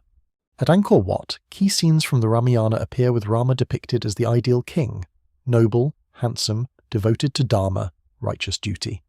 His monkey Ali Hanuman appears frequently, the devoted servant whose loyalty and courage help rescue Sita. The demon Ravana, despite being the antagonist, is portrayed with his proper 10 heads and 20 arms, every face rendered distinctly, demonstrating artistic ambition and skill. One particularly striking Ramayana scene shows the battle between Rama's monkey army and Ravana's demon forces. The composition is dynamic chaos, monkeys climbing on demon warriors, grappling with their weapons, biting and scratching with animal ferocity. The demons fight back with supernatural strength and magical weapons. Trees get uprooted and used as clubs. Rocks fly through the air as projectiles. The action is so dense that the eye struggles to take it all in, Everywhere you look, there's another dramatic confrontation. Yet within this chaos, the artists maintained clarity. You can follow the narrative, identify key characters, and understand the flow of battle. It's controlled chaos, organized pandemonium rendered in stone. Moving beyond epic narratives, the reliefs include scenes of historical significance to the Khmer kingdom itself. The southern gallery features a remarkable section depicting King Suryavarman II, the monarch who commissioned Angkor Wat. Here, artistic representation serves political purpose. The king appears larger than surrounding figures, scale indicating importance in hierarchical composition. He sits in royal splendor surrounded by courtiers, priests, and soldiers. His face, now damaged by time, was once carved with features presumably resembling the actual king. The scene documents a specific historical moment. The king reviewing his troops before a military campaign, perhaps the very campaign whose success funded temple construction. The depiction of Suryavarman II's army is invaluable for understanding Khmer military organization. You can see different military units, cavalry on horses and elephants, infantry with various weapons, commanders distinguished by elaborate regalia. Foreign allies or mercenaries are identifiable by their distinct clothing and equipment. Siamese troops, Chamik warriors, Highland auxiliaries. The army's ethnic diversity reflects the Khmer Empire's reach and its practice of incorporating conquered peoples into military service. Historians use these reliefs to reconstruct aspects of Khmer warfare that textual sources don't fully explain. The carvings are essentially military documentation preserved in artistic form. One particularly fascinating gallery section depicts the rewards and punishments administered by Yama, the god of justice and death. These scenes are essentially visual representations of karma's consequences, what happens to souls after death based on their earthly actions. The imagery is divided into heavenly rewards and hellish punishments, with sinners receiving creative penalties that fit their crimes. A thief might be punished by having his arms pulled by demons. A glutton faces eternal hunger. Those who mistreated animals find themselves tormented by the beast they harmed. The punishments are graphic but rendered with almost clinical detachment, as if the artists were medical illustrators documenting procedures rather than depicting spiritual torture. Interestingly, these Yama scenes provide insight into Khmer ethical values. You can deduce which behaviors the society condemned by seeing which sins receive punishment. Lying, cheating, theft, violence, disrespect to elders, neglect of religious duties, all these earn graphic penalties. The scenes functioned as moral education, behave properly or face cosmic consequences. For a largely illiterate population, these visual warnings were probably quite effective. Nothing reinforces behavioral norms like seeing stone depictions of exactly how unpleasant eternity becomes when you ignore them. The reliefs were both art and moral instruction manual, beauty serving ethical purpose. The cosmological symbolism we mentioned regarding temple design extends into the base reliefs themselves. Mount Meru, the sacred mountain at the universe's center where gods reside, appears repeatedly in various contexts. Sometimes it's explicitly depicted, a towering mountain rising through multiple heavenly realms. Other times, its presence is implied through compositional choices that place divine figures at elevated positions in relief hierarchies. The entire temple is Mount Meru made architectural, and the reliefs reinforce this symbolism through consistent visual vocabulary. The sacred geography of Hindu cosmology permeates the reliefs. You see representations of the 4 continents surrounding Mount Meru, the cosmic oceans that separate them, the various heavenly realms stacked above the mountain's peak. Divine beings occupy their proper celestial positions, with more important deities placed higher in compositions. The underworld extends below, inhabited by nagas, serpent beings, and other chthonic creatures. Reading these reliefs requires understanding spatial symbolism. Vertical position indicates cosmological importance. Horizontal placement relates to narrative timing. It's a sophisticated visual language that encoded religious understanding into artistic composition. The individual artistry of the Devatas, those celestial female figures we discussed earlier, deserves special attention. These aren't relief narratives like the battle scenes. They're standalone figures carved into walls throughout the temple complex. Over 1,800 Devatas appear at Angkor Wat, and remarkably, each one is unique. Not slightly different, meaningfully different. They wear distinct jewelry combinations, unique hairstyles that number in the hundreds of variations, different clothing arrangements, and individual facial expressions. Some smile serenely, others have more enigmatic expressions. Their poses vary subtly, arms positioned differently, weight distributed on different legs, heads tilted at varying angles. Scholars have spent careers cataloguing these differences, trying to understand what they signify. Were these portraits of actual court women? Were they representations of different heavenly beings, each requiring unique attributes? Were the variations simply artists asserting individual creativity within religious constraints? We don't know definitively, but the variety is extraordinary. It's as if the temple commissioned 1800 portrait sculptures rather than repetitive decorative elements. The labour this required, conceptualising each figure, carving unique details at scales of just centimetres, maintaining quality across thousands of examples, staggered modern observers who've tried calculating the effort involved. The technical sophistication of Khmer relief carving shows in details that casual observers might miss. Notice how figures turn in space. Their bodies aren't flat against the background, but twist dimensionally. A warrior might face forward while his torso angles away and his arms reach in different directions. This requires understanding how three-dimensional forms appear when translated to shallow relief, essentially sculptural knowledge applied to two-dimensional surfaces. Renaissance European artists would later master similar techniques, but Khmer artists achieved it centuries earlier working in stone rather than paint. Shadow plays a crucial role in how these reliefs appear to viewers. The artist understood that tropical sunlight raking across carved surfaces would create shadows that enhance dimensionality.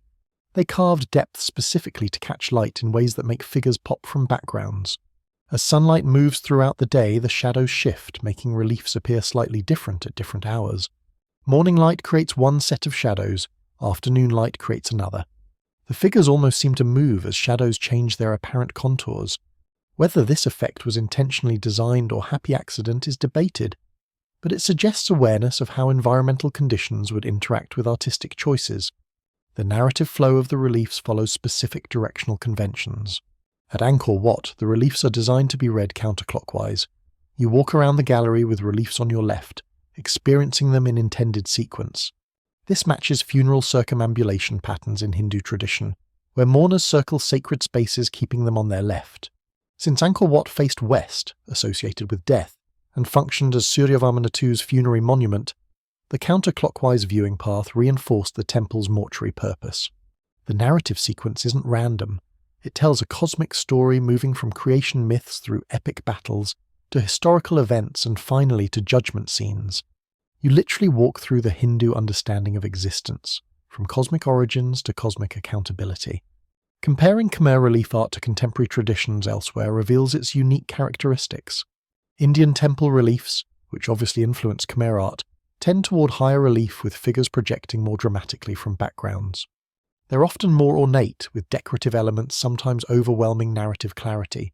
Khmer reliefs balance ornamentation with storytelling, maintaining visual clarity even in densely packed compositions. The figures are slightly more naturalistic in proportion than many Indian examples, and the narrative flow is more cinematic. You can follow stories across extended panels like watching a film unfold. Chinese contemporary art of the same period emphasized different aesthetic values: restraint, suggestion, empty space as compositional element. Khmer reliefs are maximalist by comparison. Every surface covered, every space filled, visual abundance as artistic expression.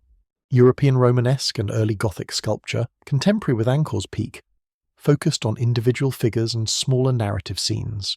Nothing in European medieval art approaches the scale and narrative ambition of Angkor's relief programs. The Khmer artistic achievement exists in its own category, drawing from Indian traditions but expressing uniquely Southeast Asian sensibilities. The preservation challenges facing these reliefs are significant and ongoing. Centuries of tropical weathering have eroded some carving significantly. Biological growth, algae, lichen, moss, colonizes stone surfaces, etching into carved details. Bat guano from colonies living inside the galleries contains acids that slowly dissolve stone. Human touch from millions of visitors contributes oils and moisture that accelerate deterioration. Some reliefs are notably smoother than others simply because so many hands have touched them over decades of tourism. The very popularity that ensures the relief's fame also threatens their survival. Conservation teams use various techniques to protect these artworks. Chemical treatments remove biological growth without damaging underlying stone. Microclimate monitoring helps identify areas with problematic moisture levels. Physical barriers prevent visitors from touching sensitive areas, though this interferes with how people naturally want to experience art.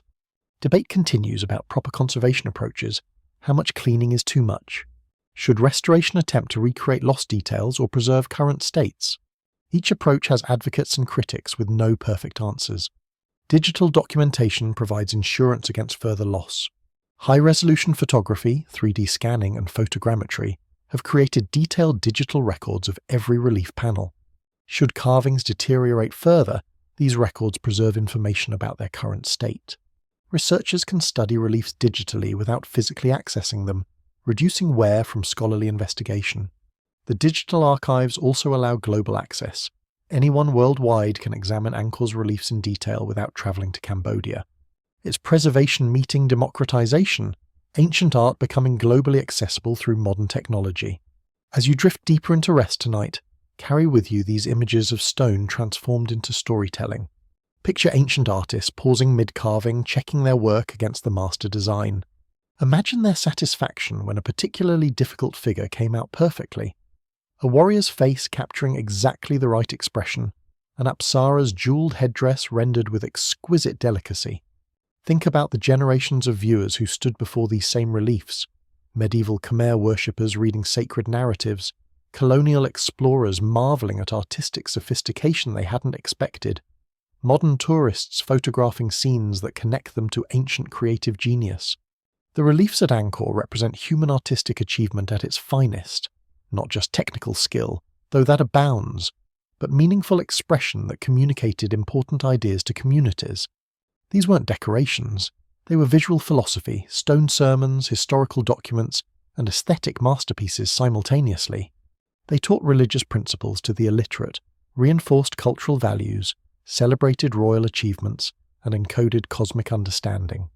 Nearly a millennium later, they still perform these functions, connecting modern viewers to ancient worldviews with immediacy that text alone cannot achieve. In this sense, the Khmer artists succeeded brilliantly. They created works that transcend their original context while remaining rooted in specific cultural meaning. You don't need to be Hindu to appreciate the churning of the ocean of milk's compositional mastery. You don't need to know Khmer history to recognize Surya Varman II's royal dignity. The art communicates across cultural boundaries because it's grounded in universal artistic principles: visual rhythm, compositional balance, narrative clarity, and human emotional expression. The Khmer artists were speaking their cultural language while simultaneously speaking the universal language of visual art. Tomorrow's dawn will light these same reliefs as it has for 9 centuries. Shadows will move across carved surfaces, making ancient figures seem almost alive. Tourists will point at favourite details while guides explain mythological significance. Conservation teams will continue their patient work of preservation. And somewhere in those countless carved faces, gods, demons, warriors, maidens, the spirits of Khmer artists will witness their enduring legacy. They achieved what all artists hope for, work that outlives them, that continues speaking long after they've fallen silent. In stone they found eternity. Rest well now, knowing that such beauty exists in our world, carved by human hands, guided by human vision, preserved through human dedication. The reliefs of Angkor remind us that we're capable of magnificent things when we direct our energies toward creation rather than destruction. Sweet dreams of stone dancers and divine struggles, of cosmic oceans churned for immortality, of ancient stories told in the world's largest picture book. The art endures, and so does its message. We are beings who make meaning through image and story, and that impulse connects us across all centuries and cultures. We've spent considerable time tonight marvelling at Angkor's temples, admiring its artistic achievements, and appreciating its engineering brilliance. But here's a question that practical-minded listeners have probably been asking. Where did all the money come from? Because building massive stone temples with millions of carved blocks, supporting armies of craftsmen and labourers, maintaining elaborate royal courts, and feeding a city of potentially 1 million people, none of this comes cheap. Divine kingship is a lovely concept, but gods still need earthly currencies to fund their monuments. The Khmer Empire wasn't powered by spiritual energy alone, it was powered by commerce, and the economic machine that drove Angkor's prosperity was as sophisticated as its water management systems. The foundation of Khmer wealth was deceptively simple: rice and fish. That might not sound glamorous compared to gold mines or silk manufacturing, but hear me out. The Khmer controlled one of the most productive agricultural regions in Southeast Asia, and they'd engineered that productivity through the hydraulic systems we've discussed. Their rice surplus wasn't just enough to feed their own population, it was enough to export. And in medieval Southeast Asia, rice was essentially liquid gold. Every kingdom needed it, not everyone could produce surpluses, and the Khmer had it in abundance. They'd turned their environmental challenge into their economic advantage, and surplus rice became the export commodity that funded their entire civilization. But rice alone doesn't build empires. The genius of Khmer economic strategy was their geographic position and their willingness to exploit it ruthlessly. The Khmer Empire sat at the crossroads of major trade routes connecting China to India, linking mainland Southeast Asia to maritime networks and bridging northern and southern regional economies. The Mekong River, one of Asia's great waterways, flowed through Khmer territory. The Tonle Sap Lake, with its incredible fisheries, provided another major export commodity. Overland routes from the empire connected to ports on both the Gulf of Thailand and the South China Sea. The Khmer weren't just an agricultural power. They were positioned to be middlemen in regional trade, and middlemen tend to get wealthy. Let's talk about the Mekong River first, because its importance to Khmer commerce can't be overstated. The Mekong flows for over 4,000 kilometers from the Tibetan Plateau to the South China Sea, making it one of Asia's longest rivers. For Khmer traders, this wasn't just a waterway. It was a highway connecting their landlocked heartland to the ocean and to trading partners both north and south. Goods could be loaded onto boats at Angkor's river ports and shipped downstream to the Delta region where they'd meet maritime traders from across Asia. Conversely, imported goods from India, China and the Indonesian archipelago could travel upstream to Angkor's markets. The river reduced transportation costs dramatically compared to overland routes, making bulky commodities like rice economically viable for long-distance trade. The Khmer didn't just passively benefit from the river, they actively developed infrastructure to maximize its commercial potential. They built ports along the Mekong and its tributaries, establishing trading posts where goods could be warehoused, taxes collected and merchants accommodated. These weren't primitive docks. Archaeological evidence suggests sophisticated facilities with storage buildings, administrative offices, and amenities for travelling merchants. The Khmer understood that comfortable merchants are repeat customers, so they invested in infrastructure that made doing business with them attractive. It's ancient supply chain management, and they were apparently quite good at it. Fish from the Tonle Sap represented another major export commodity. This lake isn't just large, it's one of the world's most productive freshwater fisheries. The unique hydrology we discussed earlier, where the lake expands dramatically during monsoon season, creates perfect conditions for fish populations to explode. The Khmer harvested this bounty on industrial scales, using techniques that range from simple nets to elaborate fish traps that exploited the lake's seasonal water movements. Fresh fish wouldn't travel far before spoiling, obviously, but the Khmer processed their catch into preserved forms that could be traded across distances. Fermented fish paste, dried fish, and salted fish became valuable trade goods that complemented their rice exports. A merchant could load rice and preserved fish at Angkor and know they had commodities that would sell virtually anywhere in the region. By approximately 1100 CE, when Angkor was approaching its peak, the Khmer had established trading relationships that stretched remarkably far. Most impressively, they'd connected with ports in southern India, particularly along the Coromandel and Malabar coasts. These weren't casual trading contacts, they were established routes with regular merchant traffic. Indian traders brought textiles, metals, gemstones and religious artifacts. Khmer merchants offered rice, fish products, forest products from their extensive territories, and goods acquired from Chinese traders that Indian merchants wanted. This India-Cambodia connection was part of the broader maritime trade network that historians call the Maritime Silk Road, the oceanic counterpart to the famous overland routes that connected Asia and Europe. The goods flowing into Angkor through these trade networks tell us much about Khmer consumption patterns and royal tastes. Inscriptions mention imports that were clearly luxury items: fine silks from China, precious metals from various sources, gemstones for jewellery and temple decoration, sandalwood and other aromatic woods, rare spices and manufactured goods that local production couldn't match. The Khmer elite were sophisticated consumers who demanded quality goods from across Asia, and their purchasing power attracted merchants from multiple trading cultures. Chinese traders were common in Angkor's markets. Zhou Daguan was part of a Chinese mission after all. Indian merchants established themselves in trading quarters. Malay and Javanese traders brought goods from the Indonesian archipelago. Angkor was genuinely cosmopolitan, a commercial hub where multiple trading cultures intersected. The overland trade routes through mainland Southeast Asia complemented the river and maritime connections. The Khmer controlled territories that included strategic mountain passes and overland routes connecting the interior to coastal regions. Trade caravans carrying high-value, low-bulk goods, precious metals, gemstones, medicines, rare woods, used these routes. The Khmer taxed this traffic, of course, because controlling trade routes without taxation is just bad business. These taxes generated royal revenues that funded state projects including temple construction. Additionally, the Khmer established rest houses along major routes. We know Jayavarman VII built over 100 of these, providing secure accommodation for travelling merchants. Smart policy. Safe trade routes attract more trade means more taxes fund more temples. It's virtuous economic cycling. Forest products represented another significant export category. The Khmer controlled vast forested territories that yielded valuable commodities, resins and lacquers used in Chinese manufacturing, aromatic woods prized for religious purposes across Asia, rattan and bamboo for construction, and medicinal plants. These weren't cultivated products but harvested from natural forests, requiring organized collection networks and processing facilities. The Khmer probably used their extensive slave labor for much of this gathering, sending workers into forests during appropriate seasons to collect specific products. While this extraction obviously had environmental impacts, we've discussed deforestation's role in Angkor's eventual decline, it generated significant revenues during the empire's prosperous centuries. Perhaps the most intriguing trade commodity was kingfisher feathers. This might sound bizarre to modern ears, but in ancient East Asian markets, particularly China, kingfisher feathers were incredibly valuable. Their brilliant blue-green iridescence made them prized for jewellery, decorative arts, and ceremonial objects. The tiny feathers were painstakingly applied to gold and silver surfaces, creating stunning inlay work that only the wealthiest could afford.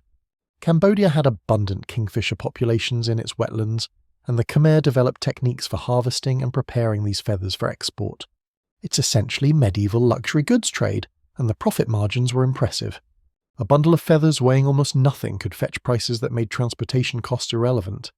The temple inscriptions that provide so much of our historical knowledge also document economic arrangements in revealing detail.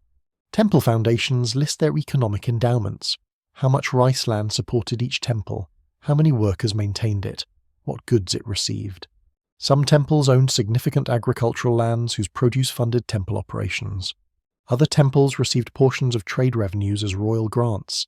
These inscriptions reveal an economy where religious institutions were major economic actors, not just spiritual centres. Temples accumulated wealth, employed workers, managed lands, and participated in economic networks. Some historians argue that temples functioned somewhat like medieval European monasteries, economic powerhouses disguised as religious institutions. The administrative sophistication required to manage this economic system was considerable. You need bureaucrats tracking trade volumes for taxation purposes. You need currency or equivalent exchange systems for transactions. You need contracts and legal frameworks for commercial disputes. You need warehousing systems for perishable and valuable goods. You need security along trade routes to prevent bandits from making commerce too risky. The Khmer had developed all of these administrative structures, which the inscriptions partially document. They refer to officials with specific economic responsibilities, to legal proceedings regarding commercial matters, to taxation protocols and exemptions. It's not complete documentation, we'd love to have more, but what survives suggests sophisticated economic governance. Currency in the Khmer system is an interesting topic because they apparently used multiple exchange media rather than a single monetary system. Rice served as a primary currency for local transactions. You could pay taxes, purchase goods, and settle debts using measured quantities of rice. For larger transactions and international trade, precious metals and cloth served as exchange media. Chinese copper coins circulated in some contexts, brought by Chinese traders and adopted for certain commercial purposes. This mixed currency system might seem primitive compared to modern standardized currencies, but it was actually quite adaptive. Different exchange media suited different transaction types, and the system accommodated both local agricultural economies and international trade requirements. Women's role in Khmer commerce, which Zhou Daguan noted with such surprise, made perfect economic sense once you understand the system. If women managed household resources and controlled domestic purchasing, then markets naturally became female spaces. Women knew what their households needed, had authority to make purchasing decisions, and handled the day-to-day economic transactions that kept society functioning. This gave them economic power despite their exclusion from formal political authority. A successful merchant woman could accumulate considerable wealth, own property, and wield influence through her commercial success. The markets of Angkor hummed with women's voices conducting business, negotiating prices, and making economic decisions that kept the vast city supplied. The wealth generated through trade funded the monumental construction we've admired throughout tonight's journey. Let's be crystal clear, you don't build Angkor Wat with just agricultural surplus. You need external revenues to fund the luxury elements, the gold leaf, the precious stones, the imported materials, the specialized craftsmen. Trade provided these revenues by turning Khmer exports into imported luxuries and accumulated wealth. When inscriptions describe temples decorated with gold and jewels, that's trade wealth made visible. When bas-reliefs show elaborate royal regalia and imported textiles, that's commerce displayed as status. The temples were advertisements for Khmer prosperity as much as expressions of religious devotion, and that prosperity derived from successful commercial networks. This economic foundation also explains why the Khmer engaged in frequent military campaigns. Many of these wars were essentially about controlling trade routes and gaining access to exportable resources. When the Khmer fought against Champa, in what's now Vietnam, they weren't just expanding territory, they were securing coastal access and trade port control. When they battled Thai kingdoms to their west, they were protecting overland routes and maintaining regional commercial dominance. Military power and economic power were inseparable in Khmer strategic thinking. You needed military strength to protect trade routes, and you needed trade revenues to fund military strength. It's a self-reinforcing cycle that worked brilliantly until it didn't. The 12th century represents Angkor's commercial peak when all these economic systems operated at maximum efficiency. Trade routes were secure, agricultural productivity was high, administrative systems were well developed, and international demand for Khmer exports remained strong. During this century, successive kings undertook massive construction programs funded by seemingly endless revenues. The economic surpluses were so substantial that kings could afford to be extraordinarily generous with temple endowments, sometimes dedicating thousands of workers and vast landholdings to single religious institutions. This generosity was possible because the economic engine kept producing wealth that could fund royal ambitions. But economic systems are never static, and several factors eventually undermined Khmer commercial dominance. The overextension we discussed regarding Jayavarman VII's construction programs wasn't just about exhausting local resources, it also likely disrupted trade. Diverting labour toward construction meant less labour for agricultural production and trade goods processing. The decline in rice surpluses meant less export revenue. The infrastructure neglect that damaged hydraulic systems also affected transportation networks as roads and waterways deteriorated. Economic decline became self-reinforcing just as economic growth had been. External factors compounded internal problems. Maritime trade patterns were shifting as direct oceanic routes between major trading powers became more efficient. Traders could increasingly bypass intermediate ports, reducing Angkor's value as a commercial hub. Chinese maritime capabilities improved, allowing direct trade between China and India that didn't require Southeast Asian middlemen. Thai kingdoms were rising as commercial competitors, offering alternative trading routes and relationships. The Khmer found themselves facing increased competition exactly when their internal capabilities were weakening. It's economic timing at its worst, declining competitiveness meeting rising competition. The rise of Ayutthaya in Thailand as both a military and commercial power directly challenged Khmer economic interests. Ayutthaya controlled access to the Gulf of Thailand and offered alternative trade routes that competed with Khmer-controlled paths. Merchants who previously used Khmer routes had options now, and they increasingly chose Thai alternatives. This meant less trade volume through Khmer territory, less taxation revenue for Khmer kings, less wealth for financing state activities including military defence. When Thai armies eventually attacked Angkor, they weren't just seeking territorial conquest. They were eliminating commercial competition and capturing economic assets. The economic dimension of Angkor's decline is often underemphasized compared to environmental and religious factors, but it's crucial for complete understanding. The magnificent temples we admire represented enormous economic investments that required ongoing revenue streams to maintain. Without trade wealth, kings couldn't fund temple maintenance, employ specialized craftsmen, or support the religious institutions that gave the temples meaning. Economic decline didn't just cause political weakening, it caused cultural decline as the economic basis for elaborate civilization evaporated. The temples became financially unsustainable even before they became politically indefensible. When the Khmer eventually relocated their capital south to Phnom Penh, they were making an economic choice as much as a strategic one. Phnom Penh's location at the confluence of major waterways offered direct access to maritime trade that landlocked Angkor lacked. The Khmer were adapting to new commercial realities where coastal access mattered more than interior agricultural surplus. They'd built their original prosperity on rice and regional trade, but the economic world had changed. Maritime commerce was becoming dominant, and you needed coastal positioning to participate effectively. The move to Phnom Penh represented economic pragmatism, even if it meant abandoning centuries of accumulated infrastructure at Angkor. Modern economic historians studying Khmer commerce have noted how their system foreshadowed later Southeast Asian economic patterns. The emphasis on rice exports, the reliance on maritime trade routes, the development of entrepot trading centres where multiple cultures exchanged goods. These patterns would characterise regional economics for centuries afterward. Singapore's modern prosperity as a trading hub follows principles that Angkor utilised a millennium earlier. The Asian tigers of modern economic development relied on trade-oriented strategies that Khmer kings would have recognised. In this sense, the Khmer were pioneers of economic approaches that proved their value across very long time spans. The archaeological evidence of Angkor's commercial past is less visible than its religious monuments, but no less real. Those temple inscriptions listing economic endowments, the coins and trade goods found in excavations, the foreign ceramics discovered in archaeological contexts, the remains of port facilities along waterways, all these document a commercial civilization that generated wealth through sophisticated trade networks.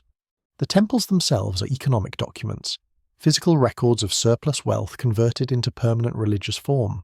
Every stone in Angkor Wat represents not just labour, but economic value extracted from trade and agriculture, transformed from ephemeral wealth into eternal monument. For modern Cambodians, understanding this economic heritage provides valuable perspective. Their ancestors weren't just temple builders with mystical religious devotion. They were pragmatic business people who understood that spiritual glory requires economic foundation.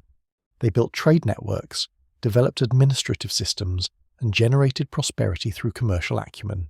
This entrepreneurial heritage is as much part of Khmer identity as artistic achievement, and recognizing it provides positive models for modern economic development. The past wasn't just spiritual, it was decidedly commercial. As we wind down this chapter on Khmer economics, consider how fundamental trade was to everything else we've discussed. The artistic masterpieces, funded by trade. The hydraulic engineering, sustained by trade revenues. The massive population, fed by trade-enhanced agriculture. The divine kingship, legitimized partly by material prosperity that trade provided.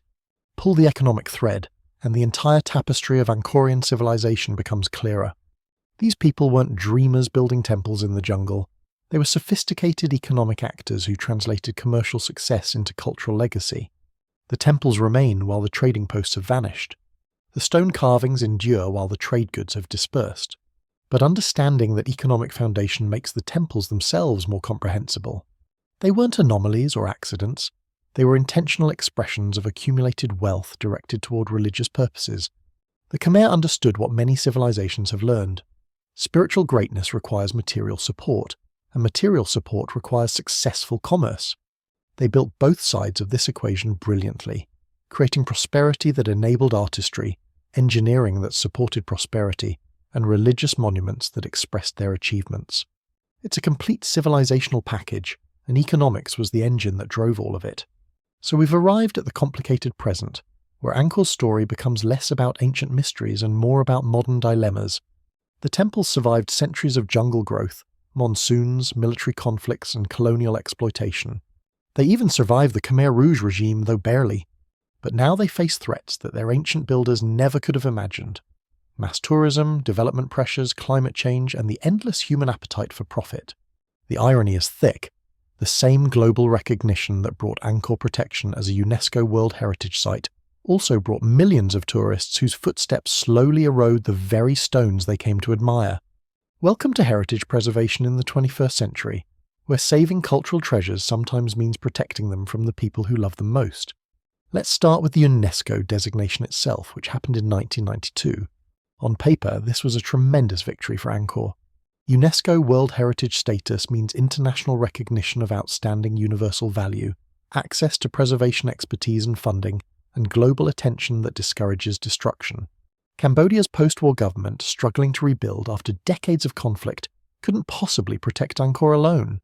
International support was essential, and UNESCO provided the framework for organising it. Countries around the world committed resources to help preserve this irreplaceable heritage. It was multinational cooperation at its finest, ancient temples becoming a project for global humanity. But here's the thing about UNESCO designation: it's not magic. The status doesn't come with an army of preservation workers or unlimited funding. It's essentially an honour and a framework for coordination, but the actual protection work depends on national authorities and their capabilities. And Cambodia in the 1990s was a country rebuilding from genocide, civil war and political instability. Their capacity for managing complex heritage preservation was limited. They had enthusiasm and political will, certainly, but they lacked trained personnel, sophisticated legal frameworks, adequate funding and institutional infrastructure. Protecting Angkor required all of these, and they had to be developed essentially from scratch while the site was already facing mounting pressures. The legal framework protecting Angkor has been a persistent challenge. Laws exist on paper designating the archaeological zone, restricting development, and prohibiting unauthorized excavations. But laws are only as good as their enforcement, and enforcement requires personnel, equipment, and political will. Cambodia's heritage protection laws have gaps and inconsistencies that savvy operators exploit. Development restrictions might be clear for the core temple zones but vague for surrounding buffer areas. Penalties for violations might be insufficient to deter wealthy developers who can simply factor fines into project costs. The legal infrastructure, while improving, still struggles to keep pace with development pressures that modern tourism generates.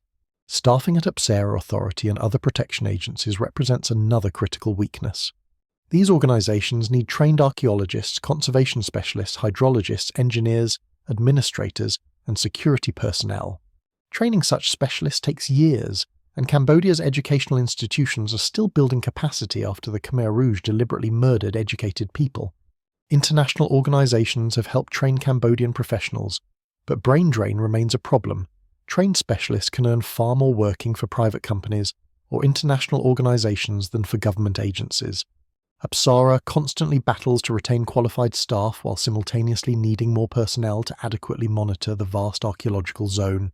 The numbers tell the story starkly.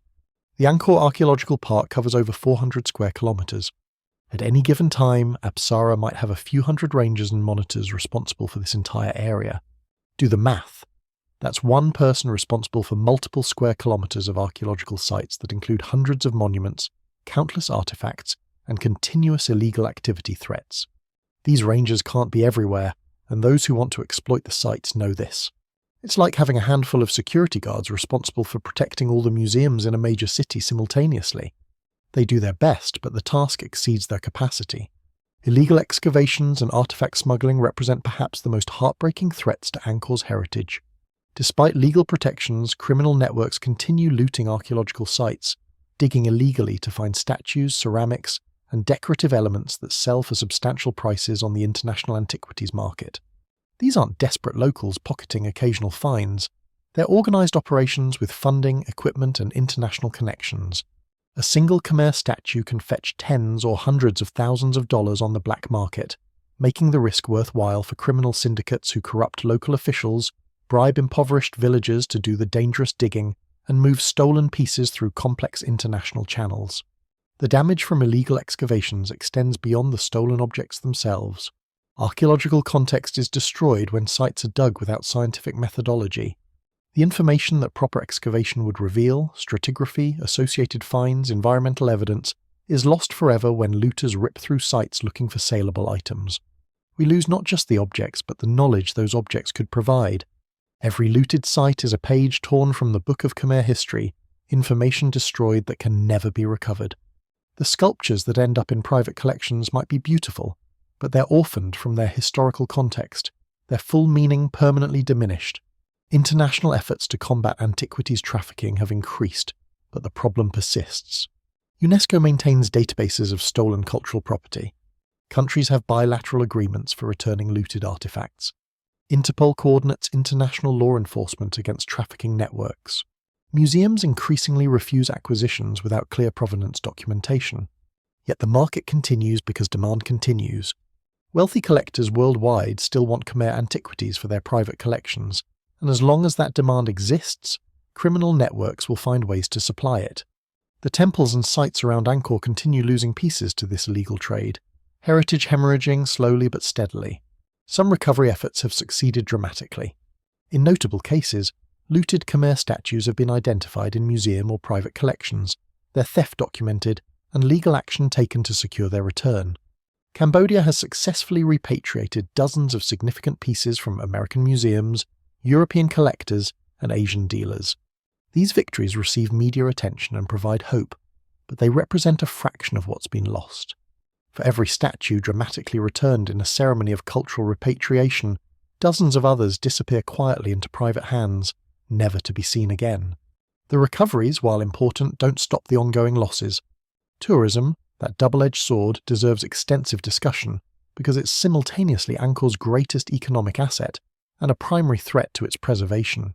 Before the COVID-19 pandemic temporarily halted travel, Angkor was receiving over 2.5 million visitors annually. That's not a typo, millions of people tramping through ancient temples every single year. Each visitor pays entrance fees that fund preservation work, supports local businesses, and contributes to Cambodia's economy. Tourism revenue is essential for Angkor's protection. Without it, funding for conservation would be drastically reduced. Yet each visitor also contributes incrementally to the site's degradation. It's a fundamental tension that heritage managers worldwide struggle with. Protecting sites while making them accessible, preservation versus presentation. The physical impacts of mass tourism are measurable and concerning. Stone floors worn smooth by millions of footsteps show erosion rates far exceeding natural weathering. Sandstone that survived centuries of monsoons deteriorates visibly in decades under tourist traffic. The famous steep stairs at temples like Angkor Wat bear the marks of countless shoes, their edges rounded, their surfaces grooved. Some temples have installed wooden staircases over original stone to protect them, but this changes the visitor experience while reminding everyone that preservation and access conflict. You can't both fully protect ancient surfaces and allow unlimited foot traffic across them. Humidity and microclimate changes from human presence affect interior spaces particularly.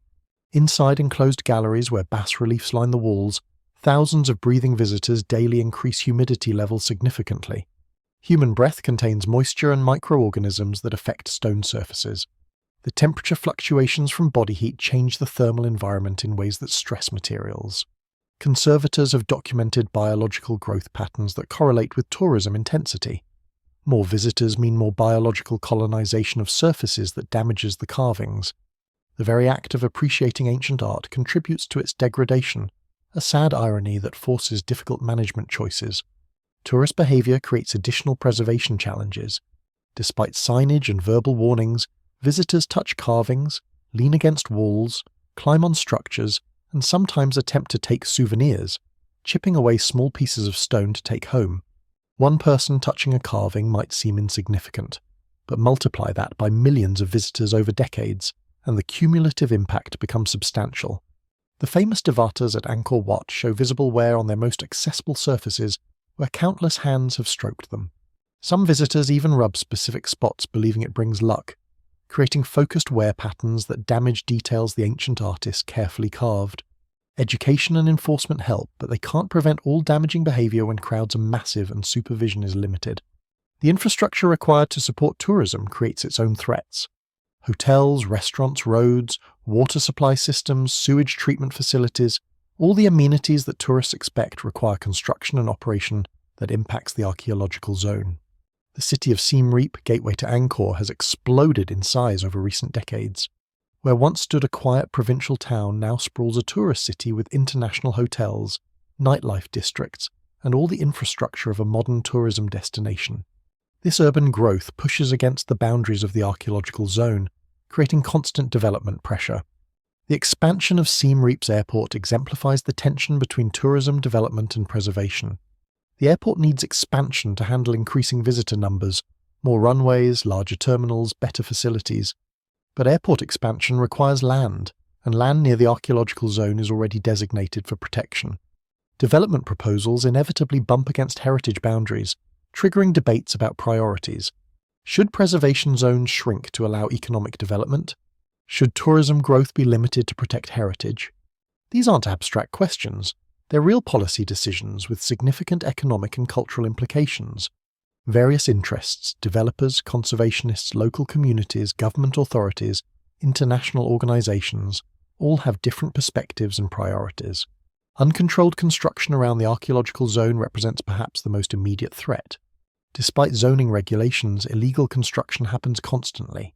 Someone builds a house inside a restricted zone. A hotel expands without proper permits. A road is widened without archaeological assessment. Each violation might seem minor individually, but cumulatively they erode the protected landscape. More buildings mean more groundwater extraction, which affects the water table that the ancient hydraulic systems depend upon. More pavement means more surface runoff that overwhelms ancient drainage channels. More population means more demand on resources that the delicate archaeological environment can't sustainably provide. The groundwater issue deserves special attention because it directly threatens temple structural stability. Modern Siem Reap extracts enormous amounts of groundwater for hotels, businesses, and residents.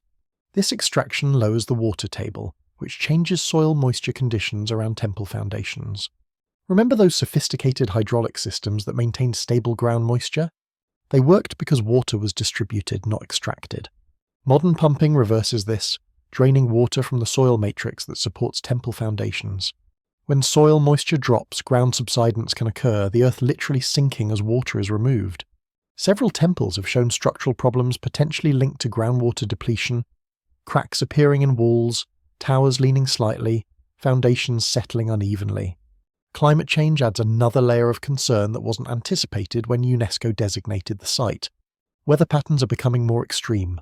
Longer droughts, more intense monsoons, less predictable seasonality. The ancient hydraulic systems were designed for specific climate patterns that prevailed for centuries. As those patterns shift, the system's effectiveness changes. Drought years might leave reservoirs with insufficient water for distribution. Extreme monsoons might overwhelm channels that aren't sized for such intense rainfall. Rising temperatures increase evaporation, reducing water available for ground moisture maintenance. The climate conditions that enabled Angkor's original construction are changing, and the heritage sites must adapt or suffer. International coordination efforts have been crucial for addressing these challenges, and this is where Apsara Authority's role becomes essential. Apsara doesn't just manage the site, it coordinates international partners who bring different expertise and resources. The French contribute epigraphic and archaeological expertise, building on their long historical involvement with Angkor. Japan provides substantial funding and technical conservation skills, having developed sophisticated stone preservation techniques. India offers understanding of Hindu temple traditions and conservation practices. Germany contributes restoration expertise. China provides funding and archaeological assistance. This multinational collaboration pools resources and knowledge that no single country could provide alone. The International Coordinating Committee for the Safeguarding and Development of the Historic Site of Angkor, yes, that's the actual name because international organizations love lengthy titles, was established to coordinate these various national efforts. Meeting annually, representatives from contributing countries, international organizations, and Cambodian authorities review ongoing projects, assess priorities, and coordinate activities.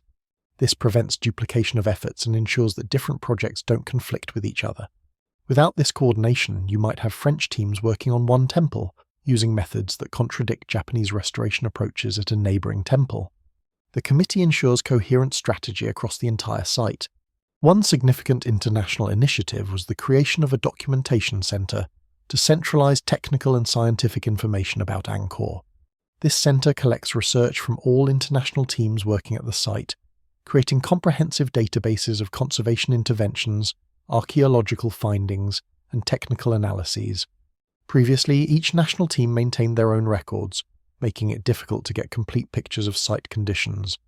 The centralized approach ensures that knowledge is shared, that lessons learned from one project inform others, and that institutional memory isn't lost when individual researchers move on.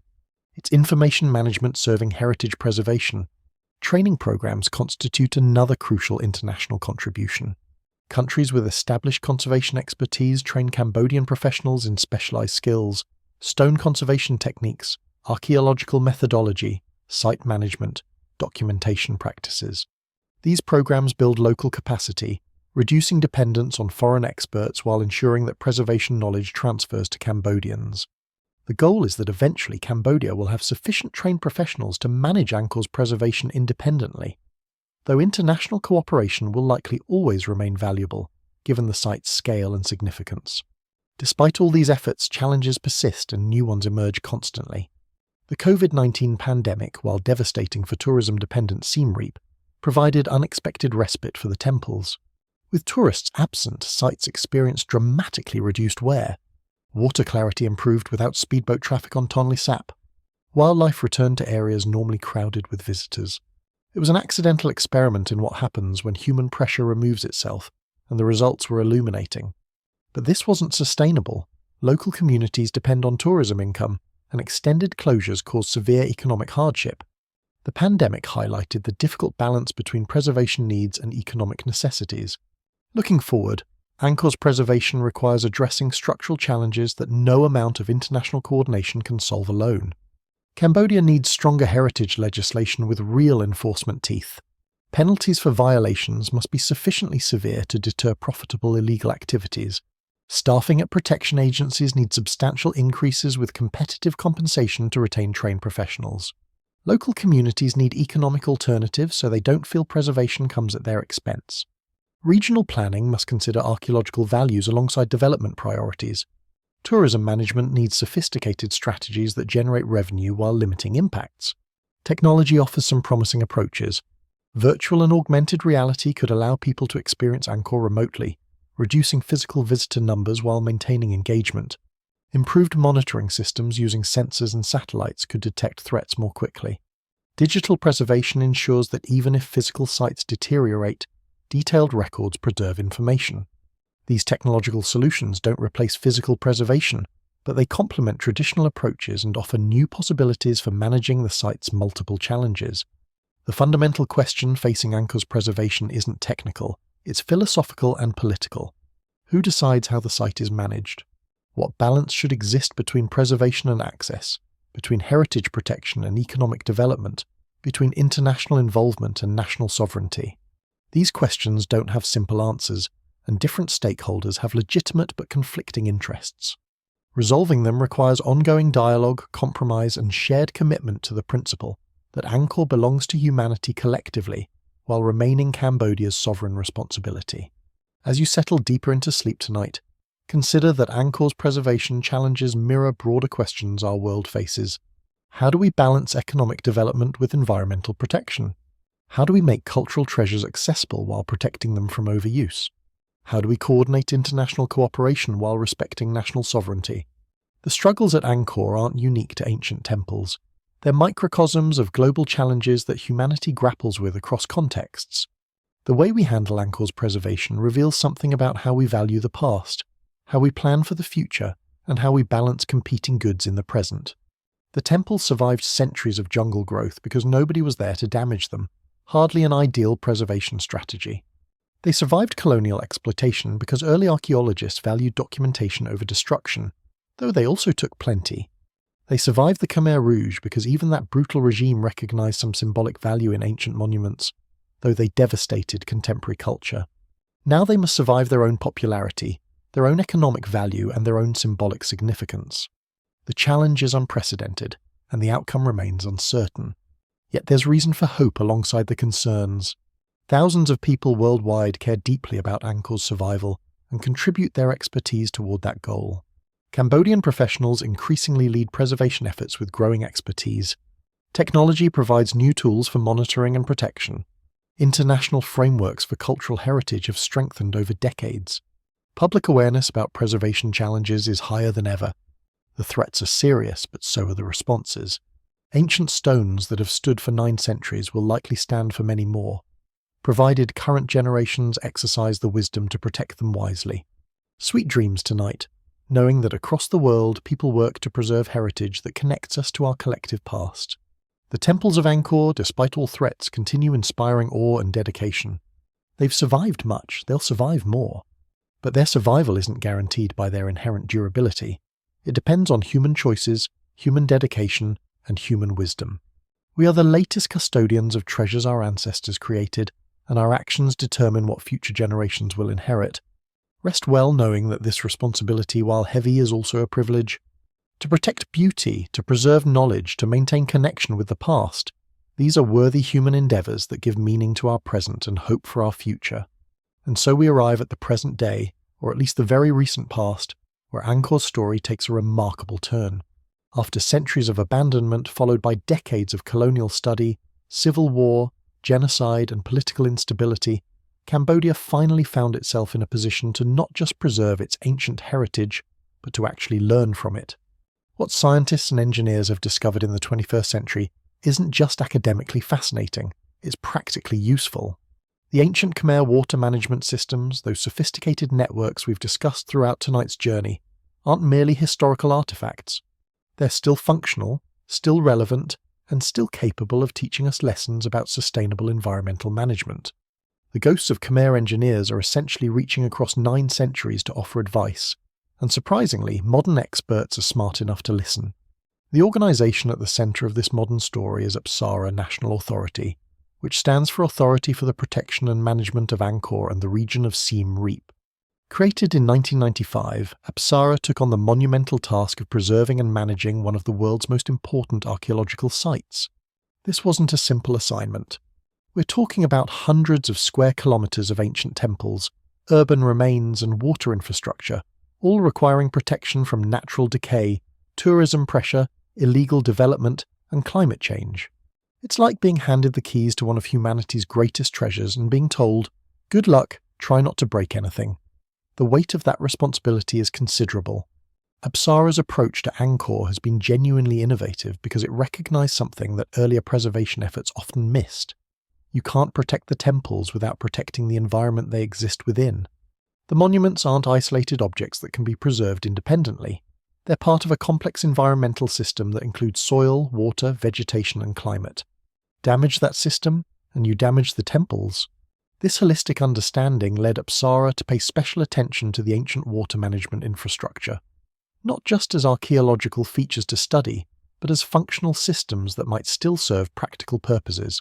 One of Apsara's most ambitious projects has been the rehabilitation of the moat system around Angkor Thom. Remember Angkor Thom, Jayavarman VII's royal city with its massive walls and iconic face towers? Well, that 12-kilometre moat surrounding it wasn't just symbolic. It was part of the broader water management network designed to regulate water flow, prevent flooding, and maintain stable ground moisture levels around the important structures. Over centuries of neglect, this moat had silted up significantly. Sections were completely clogged with sediment, choked with vegetation, and no longer functioning as intended. The water that used to flow smoothly through the system now pooled stagnantly in some areas and dried up entirely in others. Apsara undertook the task of dredging this moat, carefully removing centuries of accumulated sediment to restore something approaching original capacity. This wasn't just scooping out mud with excavators, mind you. Archaeological considerations meant that every dredging operation had to be conducted with awareness that historically significant materials might be buried in that sediment. Workers found pottery shards, tools, and other artifacts while clearing the channels. It was construction and archaeology happening simultaneously, with modern machinery stopping whenever something interesting appeared so that proper documentation could occur.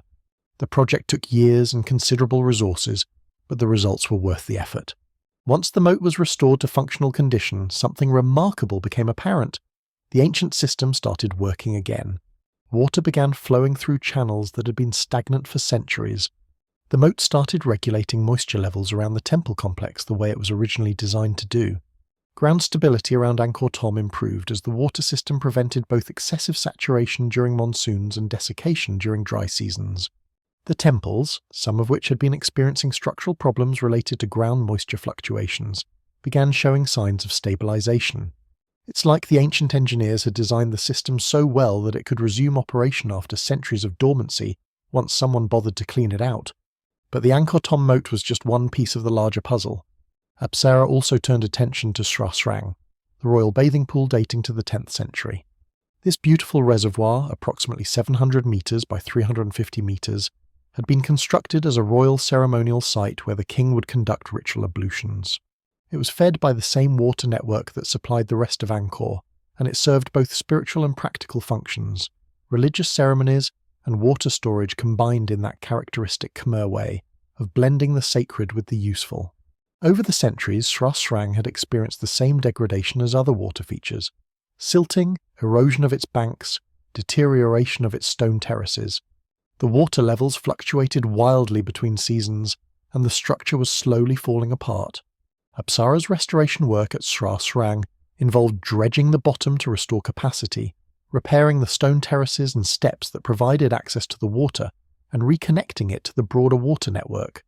The work required balancing archaeological preservation with practical engineering. You wanted the pool to function again, but you also wanted to maintain its historical integrity. The restoration of Sra Srang revealed the sophistication of original Khmer engineering in ways that ground surveys alone couldn't show. When the reservoir was partially drained for restoration work, engineers could see how the bottom had been deliberately shaped to facilitate water movement and prevent stagnation. The inlet and outlet channels were positioned to create gentle circulation that kept water fresh. The stone terraces weren't just aesthetic, they were designed to reduce erosion by breaking wave action. Every element had multiple functions, combining beauty with utility in ways that showed the Khmer understood water dynamics intuitively. Modern hydraulic engineers studying the restored system have expressed admiration for these design choices, noting that many reflect principles we now call best practices in reservoir management. Perhaps the most exciting validation of Apsara's restoration work came during the years 2012 and 2013, when Cambodia experienced significant climate extremes. These weren't ordinary years. They saw some of the heaviest monsoon rains in recent memory, followed by extended dry periods. Perfect conditions, essentially, for testing whether the rehabilitated ancient water systems could perform as intended. And perform they did. During the intense monsoon of 2012, the Angkor region received rainfall that would normally cause severe flooding. Previous years with similar rainfall levels had seen significant water damage to temples, erosion of archaeological sites, and flooding of tourist areas. But in 2012, with the restored water channels functioning, the excess water was managed remarkably well. The moats and channels distributed water across the landscape, preventing dangerous accumulation in any single area. The reservoirs absorbed overflow that would have otherwise caused flooding. Water that in previous years would have pooled destructively around temple foundations was instead channeled away through routes that the ancient Khmer had established. The modern city of Siem Reap, which sits near the temple complex, experienced noticeably less flooding than comparable rainfall events had caused in the past. The dry season that followed was equally telling. Normally, the transition from monsoon to dry season causes rapid moisture depletion that stresses both vegetation and structures. Temple foundations experience shrinking as ground moisture drops, potentially causing cracking and instability. But with the restored water systems maintaining moisture levels, this transition was buffered. The reservoirs released water gradually, maintaining ground moisture through the driest months. It's like having a savings account of water that you can draw upon when income dries up. The ancient system had been designed exactly for this purpose, and with maintenance restored, it functioned beautifully. Scientists monitoring the situation during 2012-2013 were genuinely excited by what they observed. Here was proof that thousand-year-old water management infrastructure, when properly maintained, could still provide effective environmental services. The Khmer hadn't just built something that looked impressive, they'd built something that remained functionally superior to many modern alternatives. Some researchers started using phrases like ancient wisdom and sustainable engineering to describe what they were seeing. Recognition that perhaps our ancestors knew some things that we'd forgotten in our rush toward modern technological solutions. The implications extended beyond just protecting temples. The Angkor region supports modern communities, farmers, tourism workers, and residents of Siem Reap. These communities face the same water management challenges that the ancient Khmer faced. Too much water during monsoons, not enough during dry season. The rehabilitated ancient systems don't just protect archaeological sites, they provide water management services that benefit modern populations. Farmers in the area reported more consistent water availability for irrigation. Flood damage to homes and businesses decreased. The ancient infrastructure, originally built to serve a medieval city, was now serving modern needs, a testament to design quality that transcends centuries. Apsara's work has also involved training local communities in system maintenance. One of the lessons from Angkor's collapse was that sophisticated infrastructure requires sustained maintenance. Apsara recognized that restoration work means nothing if the systems aren't continuously maintained afterward. So they've engaged local communities in ongoing maintenance activities, clearing vegetation from channels, monitoring water levels, reporting problems before they become severe. It's creating a human infrastructure of caretakers to match the physical infrastructure of channels and reservoirs. The approach acknowledges that technology alone isn't sufficient. You need social systems that support the technology's continued function. The financial model for this maintenance is particularly clever. Tourism provides the revenue. The millions of visitors who come to see Angkor Wat pay fees that fund Apsara's operations. This money then supports not just temple preservation, but also water system maintenance that benefits local communities. Communities benefit from both tourism employment and improved water management, giving them strong incentives to support preservation efforts. It's a virtuous cycle where cultural heritage generates economic activity that funds preservation, that maintains heritage, that attracts more tourism. The ancient temples are essentially paying for their own maintenance by attracting global interest. Jayavarman VII probably didn't anticipate that his constructions would become tourist attractions, but he'd likely appreciate the self-sustaining financial model. Modern hydrologists studying the restored systems have made discoveries about Khmer engineering that even the LiDAR surveys hadn't revealed. For instance, they found that many channels were built with precisely calculated gradients that optimize sediment transport. Too steep a gradient and water flows too fast, causing erosion. Too gentle and sediment accumulates. The Khmer somehow calculated ideal gradients that balance these factors, an achievement requiring understanding of fluid dynamics principles that weren't formally codified until centuries later. Either they had theoretical knowledge we haven't found evidence for, or they developed this understanding through generations of empirical observation and refinement. Both possibilities are impressive. Another discovery concerns how the Khmer handle the transition zones between wet and dry seasons. Rather than having sudden switches, their system included what hydrologists call buffer capacity, the ability to smooth out transitions through stored water. The multiple reservoirs at different elevations created a cascading system where water moved gradually through the network. This isn't just clever, it's sophisticated systems thinking that considers temporal dynamics, not just spatial distribution. Modern water managers increasingly recognize the value of such approaches, particularly as climate change makes seasonal patterns less predictable. The Khmer were essentially building climate resilience into their infrastructure a millennium before we coined the term. The integration of ancient systems with modern needs hasn't been without challenges. Modern development pressures around seam reap sometimes conflict with preserving ancient water routes. A developer might want to build hotels or roads where an ancient channel runs, requiring careful negotiation about priorities. Modern agriculture uses different techniques than ancient rice cultivation, and some modern practices aren't compatible with the ancient water system's design. Apsara has had to navigate these tensions, balancing economic development with heritage preservation and environmental management. It's not always smooth, but the general recognition that the ancient systems provide valuable services has helped build consensus around preservation. Climate change adds another layer of urgency to this work. Cambodia, like much of Southeast Asia, faces increasingly extreme weather patterns, more intense monsoons, longer droughts, less predictable seasonal timing. These are exactly the conditions that the ancient Khmer water system was designed to handle, which makes preservation and rehabilitation even more important. The ancient infrastructure provides adaptive capacity that modern alternatives might not match. Instead of building new concrete channels and pumping stations, perhaps the better investment is maintaining and extending the 1,000-year-old system that already works. It's a fascinating reversal of the usual modern assumption that newer equals better. The educational value of Apsara's work extends beyond Cambodia.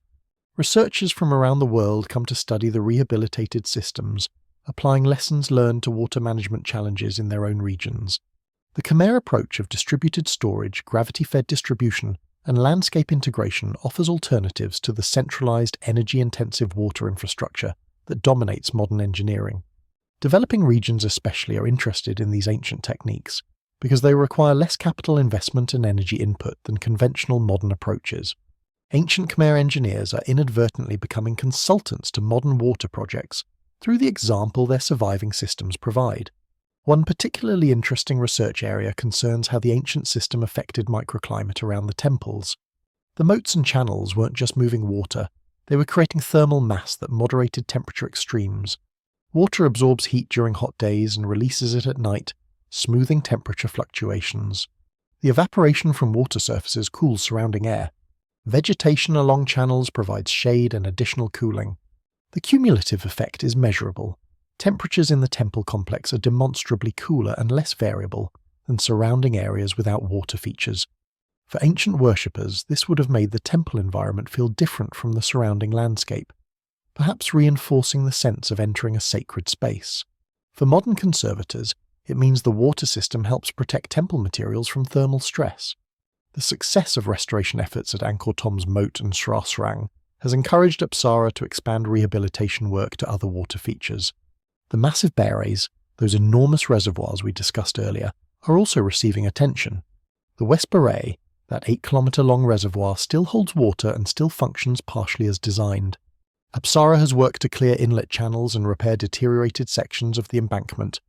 When these repairs are complete, the Beret should function more effectively as a regional water buffer, storing monsoon water for dry season release. Imagine having a reservoir the size of a small city available for water storage and climate buffering. That's the kind of resource the restored systems provide. The East Beret, which had largely dried up over centuries, is another restoration target. Reactivating this reservoir would significantly increase the region's water management capacity. However, such large-scale restoration raises complex questions. The original reservoir existed within a different environmental and social context. Fully restoring it means understanding how it would interact with modern land use patterns, modern water demands, and modern ecological conditions. It's not simply about making old things work again. It's about thoughtfully integrating ancient infrastructure with contemporary realities. Apsara has also been documenting traditional knowledge held by local communities about water management. Elderly farmers remember techniques passed down through generations for reading water levels, maintaining channels, and predicting seasonal patterns. This oral knowledge, accumulated over centuries of practice, complements the archaeological evidence. When an elder describes how his grandfather maintained local channels using specific techniques, that's living heritage that connects modern Cambodians to their Khmer ancestors. Apsara has worked to record this knowledge before it's lost, recognizing that traditional practices often contain wisdom that scientific approaches might miss. The restoration work has also revealed how much we still don't understand about the complete water system. Every time one section is rehabilitated, connections to other features become apparent that weren't previously recognized. The system was more integrated and more extensive than even detailed surveys suggested. There are underground channels still being discovered, connections between seemingly separate water features, and design subtleties that only become clear when water actually flows through the system. It's like the full scope of Khmer hydraulic engineering reveals itself gradually, demanding ongoing study and appreciation. International collaboration has been crucial to Apsara's success. Countries including France, Japan, Germany, United States, India, and China have contributed expertise and funding to Angkor preservation. Each brings different strengths: French epigraphers translating inscriptions, Japanese architects developing restoration techniques, American hydrologists modeling water systems, Indian scholars connecting Khmer practices to broader Hindu traditions. This global cooperation recognizes that Angkor belongs to world heritage, not just Cambodian heritage. The temples and their systems are human achievements that transcend national boundaries, deserving support from the global community that appreciates them. For Cambodia itself, the restoration work carries profound significance beyond practical benefits. After decades of war, genocide under the Khmer Rouge, and political instability, reconnecting with ancestral achievements provides important cultural healing. The Khmer Rouge particularly targeted Cambodian intellectuals and cultural knowledge, attempting to reset society to year zero. Restoring Angkor's ancient systems is partly about recovering what that terrible period tried to destroy: pride in Cambodian heritage and continuity with ancestral wisdom. When modern Cambodians successfully rehabilitate thousand-year-old water systems, they're demonstrating that their cultural knowledge survived despite attempts to eradicate it. Young Cambodians training in conservation and hydrology through Apsara programs represent this cultural recovery. They're learning technical skills while also learning to value their heritage. Some will become the next generation of site managers, carrying forward preservation work into the future. Others will take skills learned at Angkor to address water management challenges elsewhere in Cambodia. The ancient systems are thus serving as training grounds for modern expertise, classrooms where the Khmer ancestors teach contemporary students. It's education that combines cultural identity with practical skills, arguably the best kind of learning. The confirmation during 2012-2013 that the ancient systems effectively manage flooding and drought has influenced policy discussions about infrastructure investment in Cambodia and beyond.